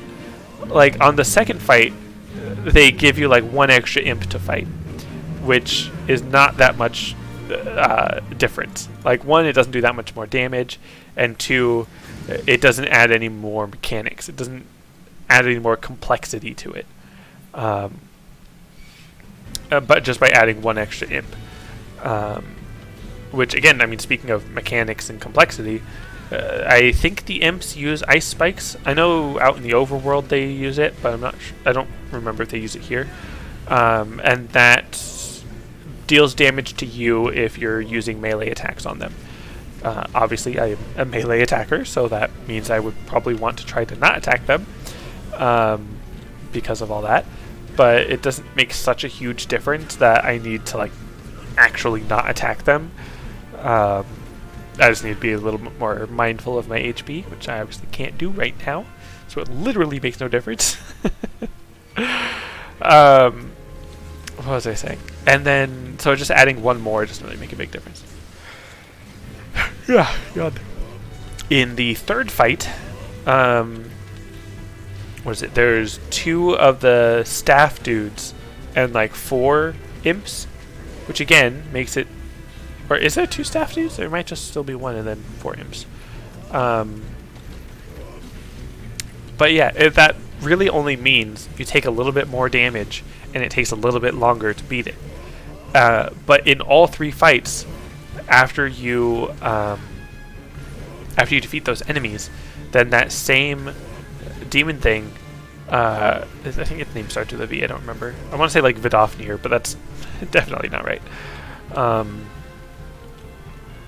But once you fight that thing, that's it. You just interact with the item afterward, and then you proceed. So just adding an extra 1 or 2 enemies doesn't really change that fight.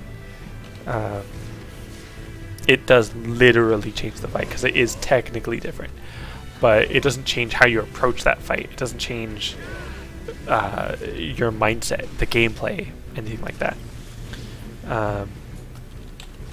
So that's why I really don't like that fight. The actual final boss, which is like the only real boss, really, because it's the only one with like actual mechanics. I think it's interesting. I think it's interesting the way that you have to attack the enemy that it's tethered to make it vulnerable, and then there's more enemies that it summons while you're trying to fight the tethered one. So I think it's an interesting fight. I just kind of wish there was more of it, more interesting stuff in this dungeon. Because again, otherwise you're just literally running from room to room, just doing the same thing. At least in Copperbell Mines, and even Sastasha, kind of, you're doing different things in the boss fight. Now, Sastasha, again, Void Soul Counter, that's what it's called. In Sastasha, the first boss is technically a group of thugs, which don't really have mechanics. The second boss, or kind of the first boss, is Chopper, the Coral. And that one has one mechanic, and that is every now and then it'll do its point blank AoE circle thing, and you just kind of stand out of the way of that. Again, it's literally the first dungeon boss of the entire game. It's okay that it has one single mechanic. It's fine, I guess. And these are, you know, the beginning dungeons. It makes sense that it's not like crazy, savage, complex or anything. That makes sense. It's just, especially for someone that's already played to endgame, like these are very, very simple dungeons. So simple. It's ridiculous. What else was I going to say? So after the Coral, then you fight another group of thugs. Which now I'm trying to think, like, was there any difference between the ones you fought before the Coral and after?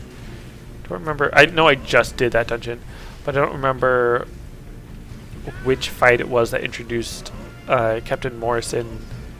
I think that was his name. But the captain summoning in the dogs to help fight. That is a little bit more interesting than just adding one extra imp, because there's multiple dogs and they're a different kind of enemy.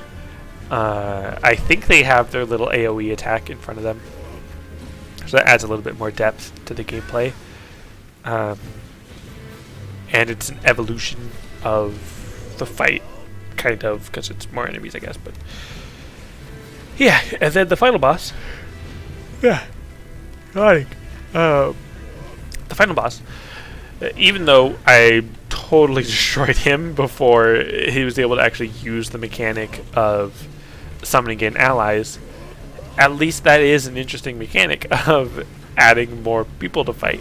And do you risk having too many enemies to fight and just stand your ground and attack the boss, which obviously in my case was the correct option, because the enemies had barely spawned by the time I defeated the boss. Like, again, it's so easy. Like, the stat scaling needs to catch up on that and balance that fight a little better.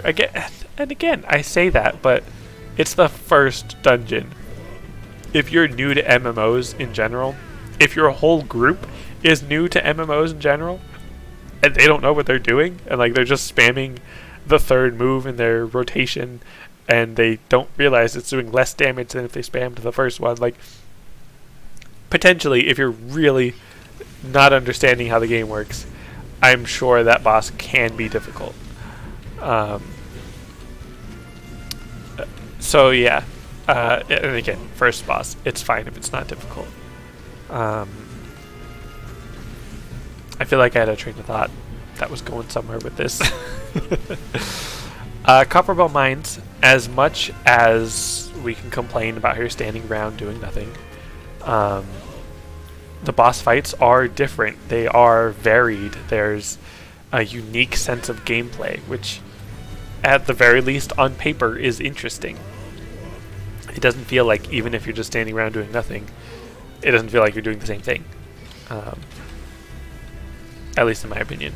However, I will say, spoiler alert, the final boss of Copperbell Mines is incredibly similar to the final boss of Sastasha, where if you just focus on the boss, it will not summon enough enemies to help it fight you in order to be an actual threat. Like, you can just ignore all the ads. At least the last time I fought him. I don't know if they changed it now. I'm a little bit surprised that they didn't change more to these dungeons so far. I mean, again, I've only gone through one dungeon, but it would have been kind of interesting for them to get like a full rework. So it would have been kind of cool. But obviously that's a very big project. To just redo so many dungeons.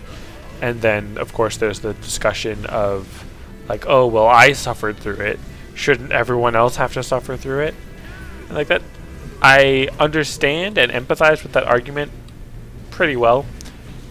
But at the same time, like, if you know that you suffered through it, if you know that it was a negative, why wouldn't you want other people, at the very least, like, if you care about someone and you want them to play the game because you think it's fun and they'd have fun playing it with you, don't you want the experience to be smooth and straightforward and not terrible? Like, again, not to say that these dungeons are terrible necessarily, but and there is a legitimate worry about smoothing things out too much and making things too easy and too homogenized. And if you smooth out all the rough edges, will there be any edge at all? Like, will it still be fun if it's easy, basically? Obviously, there's the ultimate, which is definitely not easy. And there are, like, extreme trials and savage raids and stuff. So, like, the difficulty is there if you're looking for it. But if there's not much difficulty in the main scenario quest to prepare you for that later difficulty, then that's where you can start to run into a few issues. But, yeah, to each their own. And it's not like the main scenario quest is the only thing you can do before jumping into savage raiding. Like, you could just do actually harder dungeons or the normal raids more as a bit of prep. And then just have fun fighting the savage raids if you don't know what you're doing. I mean, find a group that knows that you're just having fun not knowing what you're doing. But yeah, I don't know. I haven't even really done much savage raiding. I've done like the over-leveled savage raids from previous expansions in order to get like a couple mounts, but I haven't done any recent savage raids. Even the normal raids, when it first came out, like for this most recent raid set, it was interesting and fun to see people wiping on the first playthrough, like the first week or two. But then now, like, I've run those raids so many times that it just feels routine and formulaic and like, alright, let's just get this over with. So, yeah. Yeah, I'm sure if I tried Savage, I would just get destroyed without looking up a guide for it. Which, of course, it makes sense that you'd want to look up a guide because it's Savage. It's really difficult, but I like the idea of blind prog. I just don't really have the time. So yawn and stretch, and it's Squidward. I mean, I say I don't really have the time, but I'm literally just streaming here. Like, there's no reason to think I couldn't have spent this time trying to find a static and try some savage raids or something. Right, Galvanth. Should be fine. Shouldn't really struggle with this boss. There's the tether. Tether. Punch this guy. The inconspicuous imp. I always love when it calls it out for being inconspicuous, because then that kind of means it is conspicuous. How funny would it be if it didn't actually make the boss invulnerable anymore? Like it just increased their attack or something, so that yeah, no, it's still invulnerable. But yeah, that would have been funny if I could still just ignore its mechanics and then go through. Because out of all the first 3 dungeons, like out of all the beginning dungeons, this boss actually has mechanics that you can't ignore. Like you can't just ignore that he's invulnerable, otherwise you're not gonna kill him. So you do actually have to obey the mechanics and hit the imps. See, and yawning. And that would have been a great time to use my meditation, because I wasn't able to hit him normally. So if I just take that 1 second to do the meditation to get some extra chakras, then I can do a little extra damage. But again, it's not even a ton of damage. It's just 1 extra boot shine, basically. And I don't even know if it can crit. Like, it probably can, because it would be kind of weird if it couldn't. But yeah, I don't know. I'm not that much of a fan of the monk. It's not terrible. It's not the worst class or anything, but specifically, like right now in my current rotation, it just feels like there's missed potential. And I mean, I guess if it is an ability, it's not like it's replacing one of my weapon skills or anything. So it doesn't have to be stronger than a weapon skill. It can be fine. It's fine. It's fine. Why would it give me a plundered grimoire? Makes no sense. Let's see.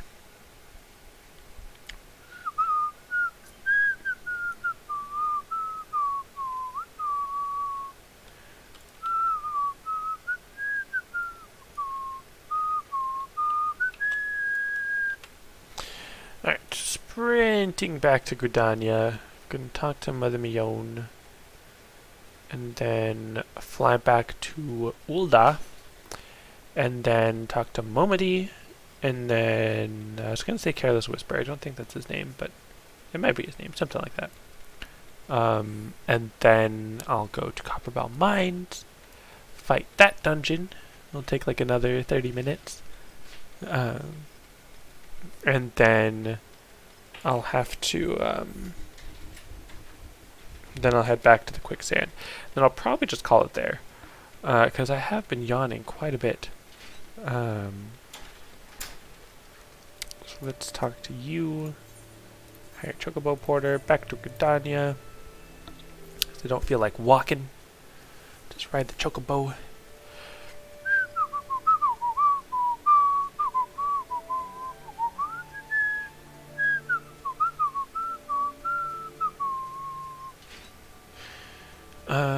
What else?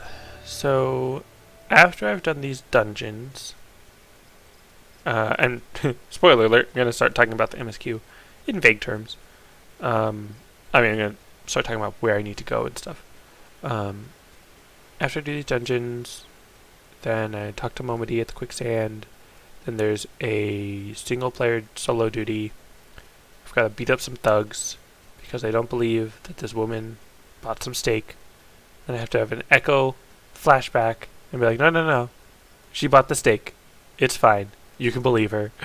And I'm like, I get that it's nice that we're backing her up, but like, did we have to have a supernatural flashback to believe that she bought some steak? Like, can you not just trust her? But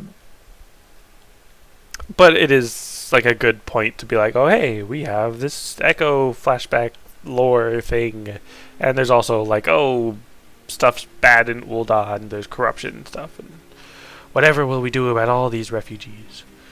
But so So I do all that, and then I have to go to the Waking Sands to meet with Minfilia and be inducted into them. And then I go with Thancred to Eastern Thanalan in order to investigate Ifrit. After I fight Ifrit, I'm going to be going to all the city-states to speak with the nations about like the remembrance ceremony for the Calamity, which is where I'll get my, what's it called, Chocobo, after I choose which faction I'm going to join for the guild, or the Grand Company, which is not even like a big decision. Like, it doesn't really change anything other than a few aesthetics. It would be nice if it had like some kind of story implications, but I know you can change it relatively frequently, or like sort of on a whim. There's like a time limit, or like a, oh, I thought it was a cutscene. There's a time restraint on how quickly you can switch between the grand companies. But anyways, what else do I do after that? After that, I think that's when you go to Gridania, right? In order to investigate the Sylphs, and then eventually you get through the Tamtara Deepcroft.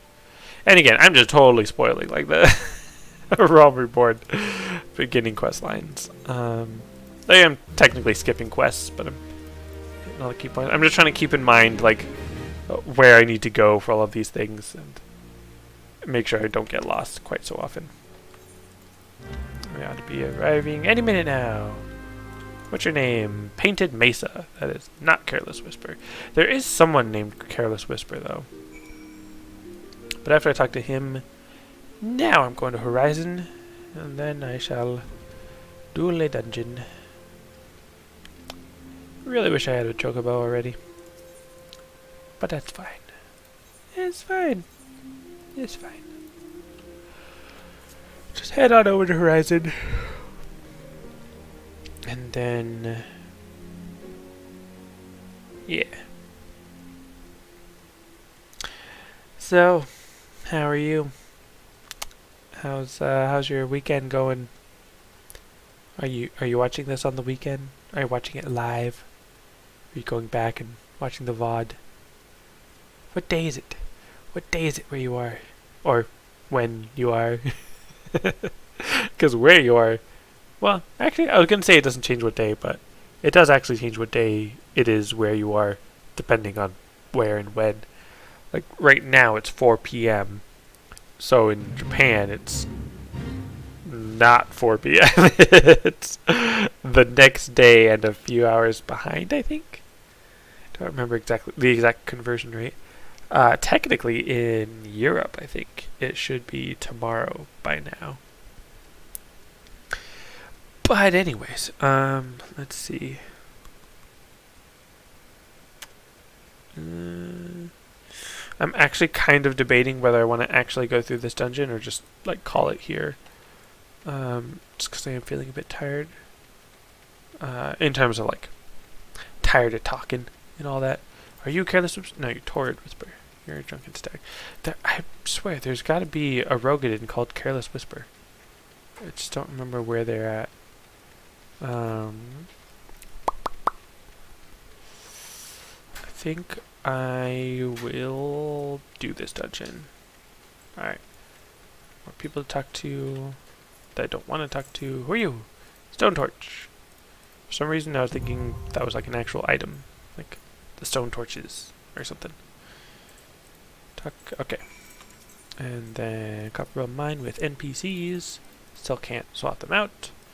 It's fine, I suppose. Oh, I could have seen whether or not I had some loot I could wear from the dungeons, but I'm sure it's fine. To the Copperbell Mines. I feel like of all the beginning dungeons, this one well, I was gonna say this one probably got the most changes, but technically I think that would go to the Thousand Moths of Totorak. That one I heard had some pretty hefty changes, and that one used to be one of my favorite dungeons because of all the things that they changed. I'll talk more about it when I actually get to that dungeon, but I feel like a lot of the things that they cut out were things that made it unique and special and good. But there are also things that people complained about, so it makes sense, I suppose. I do tend to like, you know, so contrarian or whatever, to like things that other people don't like. Such a hipster, but no. In general, there's like shows or movies or games or things in shows and movies and games that I tend to enjoy more because of, or not because people don't like them, but even though other people don't like them. And like there's this game, Digimon World 4. I don't know if any of you have played it. Probably not. I don't think it was very popular. It wasn't very good, but I enjoyed it because of the potential. Are you guys not able to come in here? Huh. Interesting. I assume they'll just like get teleported down here or something. That would be hilarious if they just didn't follow. Let's see, are they gonna just pop up down here? Oh, yep, there they are. Alright. Sprigging copper. Oh, like thief copper. That's funny. One thing I didn't like about this dungeon was like specifically these enemies right here are some of the only enemies I've seen in a dungeon that have a specific aggro range. Like if you go too far, then they'll just come back to their starting spot rather than just follow you for the rest of time. Like most enemies in dungeons. It's just kind of interesting that these guys don't.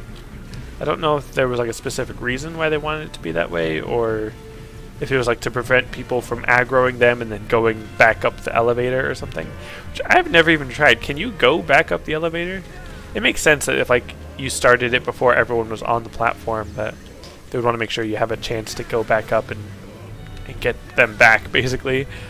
But yeah, I've never actually tried that, so that's interesting. Is the lighting different here, or is it just because I'm in first person? What was he? I was gonna say, what was he doing back there? But the whole point of this dungeon is that these guys are trapped underground in the mines, and they want their revenge. And it's funny, now that I've played Elden Ring, if you've played Elden Ring, you know why I bring that up. But just their appearance is kind of similar to something in Elden Ring. I do not think that like the creators in Elden Ring copied that design or anything like that. That would be ridiculous. But it would be hilarious if they have played this and were somewhat inspired by it.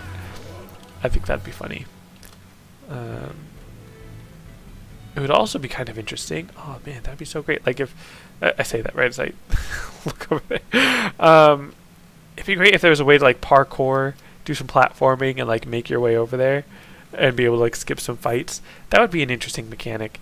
I understand that that's not a great idea, because if you add a mechanic where you can skip some fights if you're skilled enough and if you're knowledgeable enough, then that means there's going to be some people that are in a group that where some are skilled enough and knowledgeable enough to skip some fights, but some others aren't, which is going to put some pressure on the people that aren't, and then that's going to be some frustration for the people that are, and that kind of hiccup, especially in such an early dungeon, is not something you want to add. Like there was again, I'm talking about the future here, Hawk Manor.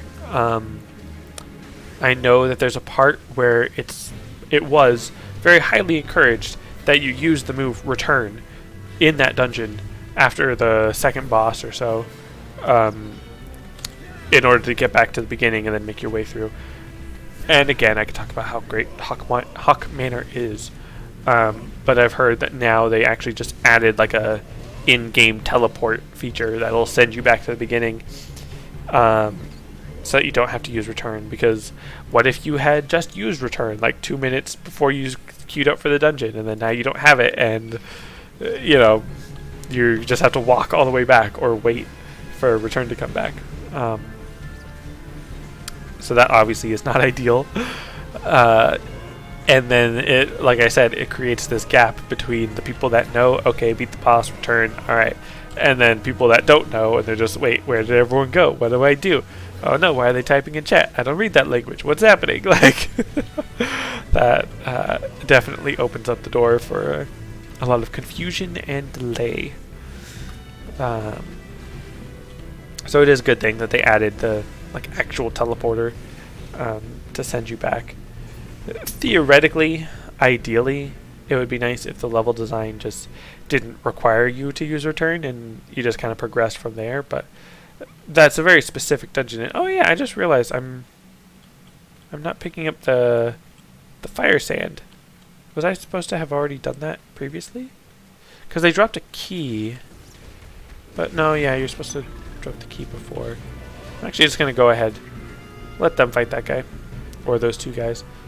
Okay, so there's fire sand here, which I don't think this used to be here. I think this used to be over back where I was talking about earlier. Just let my NPCs fight. Get more fire sand. Place it here. Okay, so they do still have this. They just moved that one piece. Blow that up. And then there's the boss. Interesting. That is actually very interesting. That's not where he usually was. Was it? Or they just redid this room? Yeah, in the Screaming Dark. Are you guys done yet? Okay, thank you. Yeah, because this is new. Because normally you would walk in here, there would be like a, like all this wood on the ground. There was like a platform that he would walk through. And oh, hey, look! A tank buster! Would you look at that? Fantastic. But anyways, that's what's that? That's multiple AoEs. Interesting. This guy's actually got mechanics now. Nice. That is fantastic. Like an actual change to the dungeon. Again, out of the first 3 dungeons, Copperwell Mines deserved the most change. Oh, is he looking at me? Did I do too much damage? And now he's got aggro. It's funny, I have no idea what he's doing now. Like, I can't see his cast bar, so I don't know what that move is. That's interesting. Alright, going in for another slam. See, I could just follow them. Or I just don't stand in the AoE. Don't get hit. Hit real hard. Alright, anyways, so the way this worked before, if you're not aware, was it would basically just send in waves of enemies, like 2 or 4 at a time, until at the very end this guy dropped down. And he was just kind of a relatively tough enemy. He wasn't really like a boss.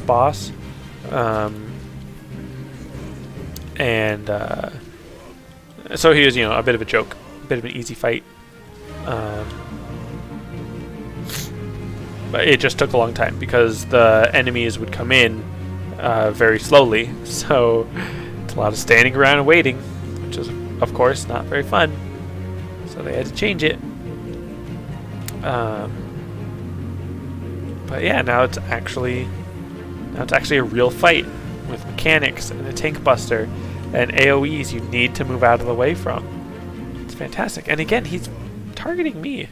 I don't know if he always targets another DPS or was I actually doing more damage than I was supposed to. It's interesting. Oops. I just forget when I can't, or when I don't notice the whatchamacallit, the interacting thing, and just run on without it. There used to be 2 enemies here, and then you could just run right past them and go to the elevator and be fine. Or you could stop and fight them and get that tiny bit of extra experience. But then they changed it so that you only get experience after you've defeated the boss and not from defeating enemies. So that's a thing. Ugh, this game has changed so much over the years. Even during my time playing it, It's changed, not a whole ton, but a decent amount. So what's this? Huh. Interesting. I feel like the ceiling used to be a bit lower here. But, I mean, again, I'm in first person, so, you know, that's part of it. There also used to be 2 enemies here at the beginning. Oh, and then again, it was here where the enemies would be there, and then you run down here, start fighting, but then you get too far, so then the enemies, like, go back to their starting spots. And, like, that's not fun. I want to have a big pull so that I can just fight all the enemies at once, and I can use my AoEs, and they feel really strong. So, yeah, it makes sense if they change that. Technically, I should be fighting the blasting cap, because he will drop some fire sand, and then we'll blow up that blockage later.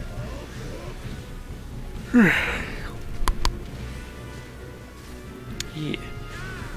So let's see. Stun you. Pick up fire sand. I'll let you guys take care of them. Little errant soul. Then I gotta go over here. Fight this blasting cap. And get his fire sand. And the lighting is different in here. Like, unless it somehow knows that it's nighttime outside, and that affects, like, in the tunnel, which does not make sense. They really changed the lighting. I think someone said, like, copper blue mines, because of the lighting is now kind of darkish blue. That, I can see that. Makes sense. And again, I have not used Steel Peak, like, this whole dungeon. I'm definitely not being the most optimal monk right now. I mean, I'm still pugilist, but you know what I mean. Like, yeah. Good. All right. So how will this guy be different? The Icarus Ire, or Icarus Ire, however you want to pronounce it. In the Krang Dark. Let's see. Because I don't see the thing to spawn in the bombs. Doesn't seem like he's taking very much damage. He is actually attacking the rest of the party, which is interesting. Oh, he's got a tank buster over there. For anyone that doesn't know, a tank buster is just a very strong attack that typically targets the tank. Usually you want to use some kind of mitigation on it. So I'm curious if... Oh boy. I thought we were going to attack those.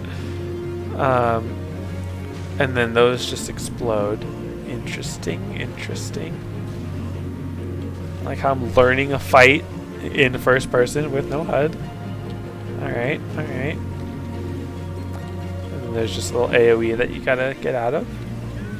It makes sense that the extra slimes that it puts out are explosive, essentially, because that kind of mirrors how I was mentioning earlier that you summon in a bomb or a blasting cap and try to avoid those. So just back up from these.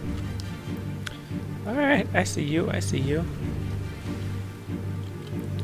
Interesting take on this fight, where instead of blowing up the slime's trying to blow you up. Nice little table flip, how the tables have turned. Let's see, bang, get out of the way. Alright, jump back in. Which move was I on? Okay, Oppo. Alright, this is cool. I like it. See, this feels so much better. Not only better than what it was, again, even though I do still kind of like how it was before. Okay, now I'm 25. Level 25. Get more fire sand. But even though I did not mind the copperbow mine, copperbow mine. Can you guys not be in my way? It does feel better. I do understand the changes they're making. It makes sense. I wouldn't necessarily say they're bad changes. And it makes this dungeon stand out as, in my opinion, better than the other 3 starting dungeons. because the bosses have real mechanics that you're actually paying attention to. Like I can't, like, you just saw it if you've been watching the stream. Like the other bosses, you could either ignore their mechanics, or they're just one or two very simple mechanics that you didn't really have to do much for. And then this dungeon has already given me 2 boss fights that have tank busters that you gotta learn, and a bunch of AoEs. Like that's really cool. I'm curious how much this 3rd boss will change, because technically you could argue that it doesn't really need to change as much as the other bosses in this dungeon did, because this boss is essentially the boss from Sastasha, like I said, where you just do some damage, ignore the ads, and you'll be fine. But if they actually do change the fight to where the ads are dangerous, and or just add more mechanics to the main fight, to the main boss, that'll be really interesting to see. Especially because I'm not playing like normal, so it'll be interesting to see my perspective on it from down here. The little old me looking up at that big old giant dude. Oh, and speaking of Digimon World 4, which I was mentioning earlier, oh, I don't think I even finished that thought. I enjoyed that game, even though it wasn't very good. One, because I like Digimon in general, but because I have such an appreciation for the potential of that game. Like, there was a good foundation for that game, kind of. Like, it could have been better. And that's what I was thinking about. That's what I thought about as I was playing that game. Is just how it could have been better. I feel like they redid this little entrance a little bit. I mean, the whole arena is different now. So I don't think he's going to be going over and summoning in ads manually. This is going to be a whole new fight. But the reason I was bringing up Digimon World 4 is because that's where I first heard the word Hecatoncheir, which I could be mispronouncing that, because I don't think I've ever heard it said. But essentially, these giants are like called the Hecatoncheirs or something, or like the axe is called a Hecatoncheir.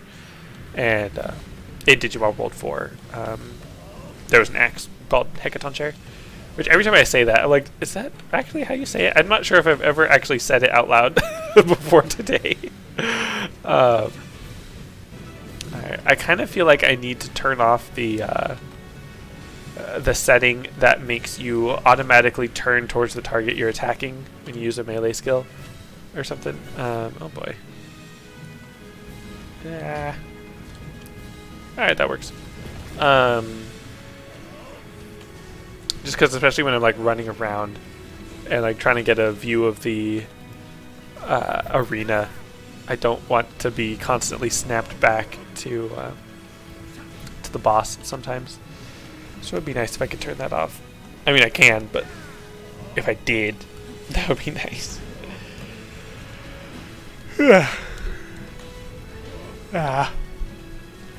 Big ol' cone. It's standard. About halfway. Should be fine. I mean, even with seeing these mechanics for the first time, they're not like crazy difficult mechanics.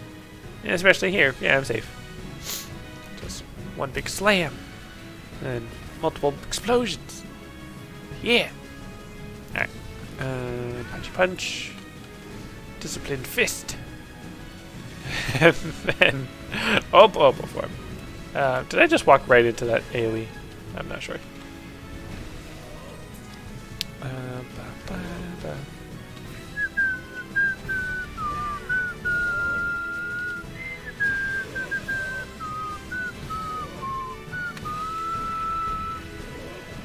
Really like the music in this game. I don't know if Masayoshi Soken had his hand in every song in the game, or just like a majority of the songs, or like just the really good songs. But regardless, the music in this game is really good, and I would like to thank Soken for all this. Oh yeah, and I finally I just learned a move that it says I have not learned yet, but that's fine. I can use it out here when I'm not level synced. Then I think I'm gonna call it in a second. Just brah, brah. Let's see. Now I need to go back to Ulda and turn in the quest. But then I'm just gonna call it there in the inn, and then next week we'll pick it back up, and we'll see if I can reach Ifrit, because that'll be the next kind of milestone. The next Malmstone, if you will. And I think I probably reach Ifrit by then. Let me just go over here to the Chocobo dude, have him take me back to Ulda, go back to the quicksand, maybe talk to Momody. I don't want to start the solo duty, so I might not talk to her. I don't know if I talk to her first and then do the solo duty, or if I just go straight there. Talk. Hire Chocobo, back to Ulda. 1 minute. So yeah, I'm actually enjoying the dungeons. Even in first person, I don't feel like it's making as big a difference as I thought it might. It's just fun. It's fun to just see the game and, you know, be looking at the environments and not have a really big cluttered HUD. Clutter HUD. Hopefully, anyone watching this agrees, like, is interested in seeing what this game looks like in first person. Hopefully, it encourages you to take a look in first person, see what it seems like. Again, I would not recommend this for like Savage or Ultimate. Could you imagine a full group of 8 players, a full party, playing in first person doing Ultimate? Like, that would be crazy. I want to see like the top % players, like the top 1% world first raiders. And I don't even know, maybe the world first is not necessarily the best. Like, I mean, not to throw shade or anything, I'm obviously not as good as them, but like, I can imagine, or I would assume, that the people that race to do it first might not be as good as someone who practices and practices and practices to see how fast they can beat it. I don't actually know like what the community is around that, like if there's speed runs for the ultimates to see who can beat the ultimate as fast as possible. I would assume that's a thing. Like, that sounds like a very simple progression from world first to world fastest or something, whatever you want to call it. Yeah, I'd be interested in seeing that, like a little speed run competition to see who can clear it the fastest. Though I don't know, like the lockout situation. Like, I'm not sure if you can just run it as often as you want. Like, I don't know if like it locks you out after a single clear per day or something. I feel like that's a thing, but again, I've never even tried Ultimate, so I'm not sure. That would be kind of lame if it only let you complete it once per day, because I understand they don't want you to get too stuck, like just having a really difficult time fighting the same boss over and over again all day, every day. Yeah, okay, so that's that. What's up, Octopa? So yeah, I understand why, but in terms of like wanting to do like a speedrunning competition or something, it'd be kind of nice if you could just fight it as many times as you want.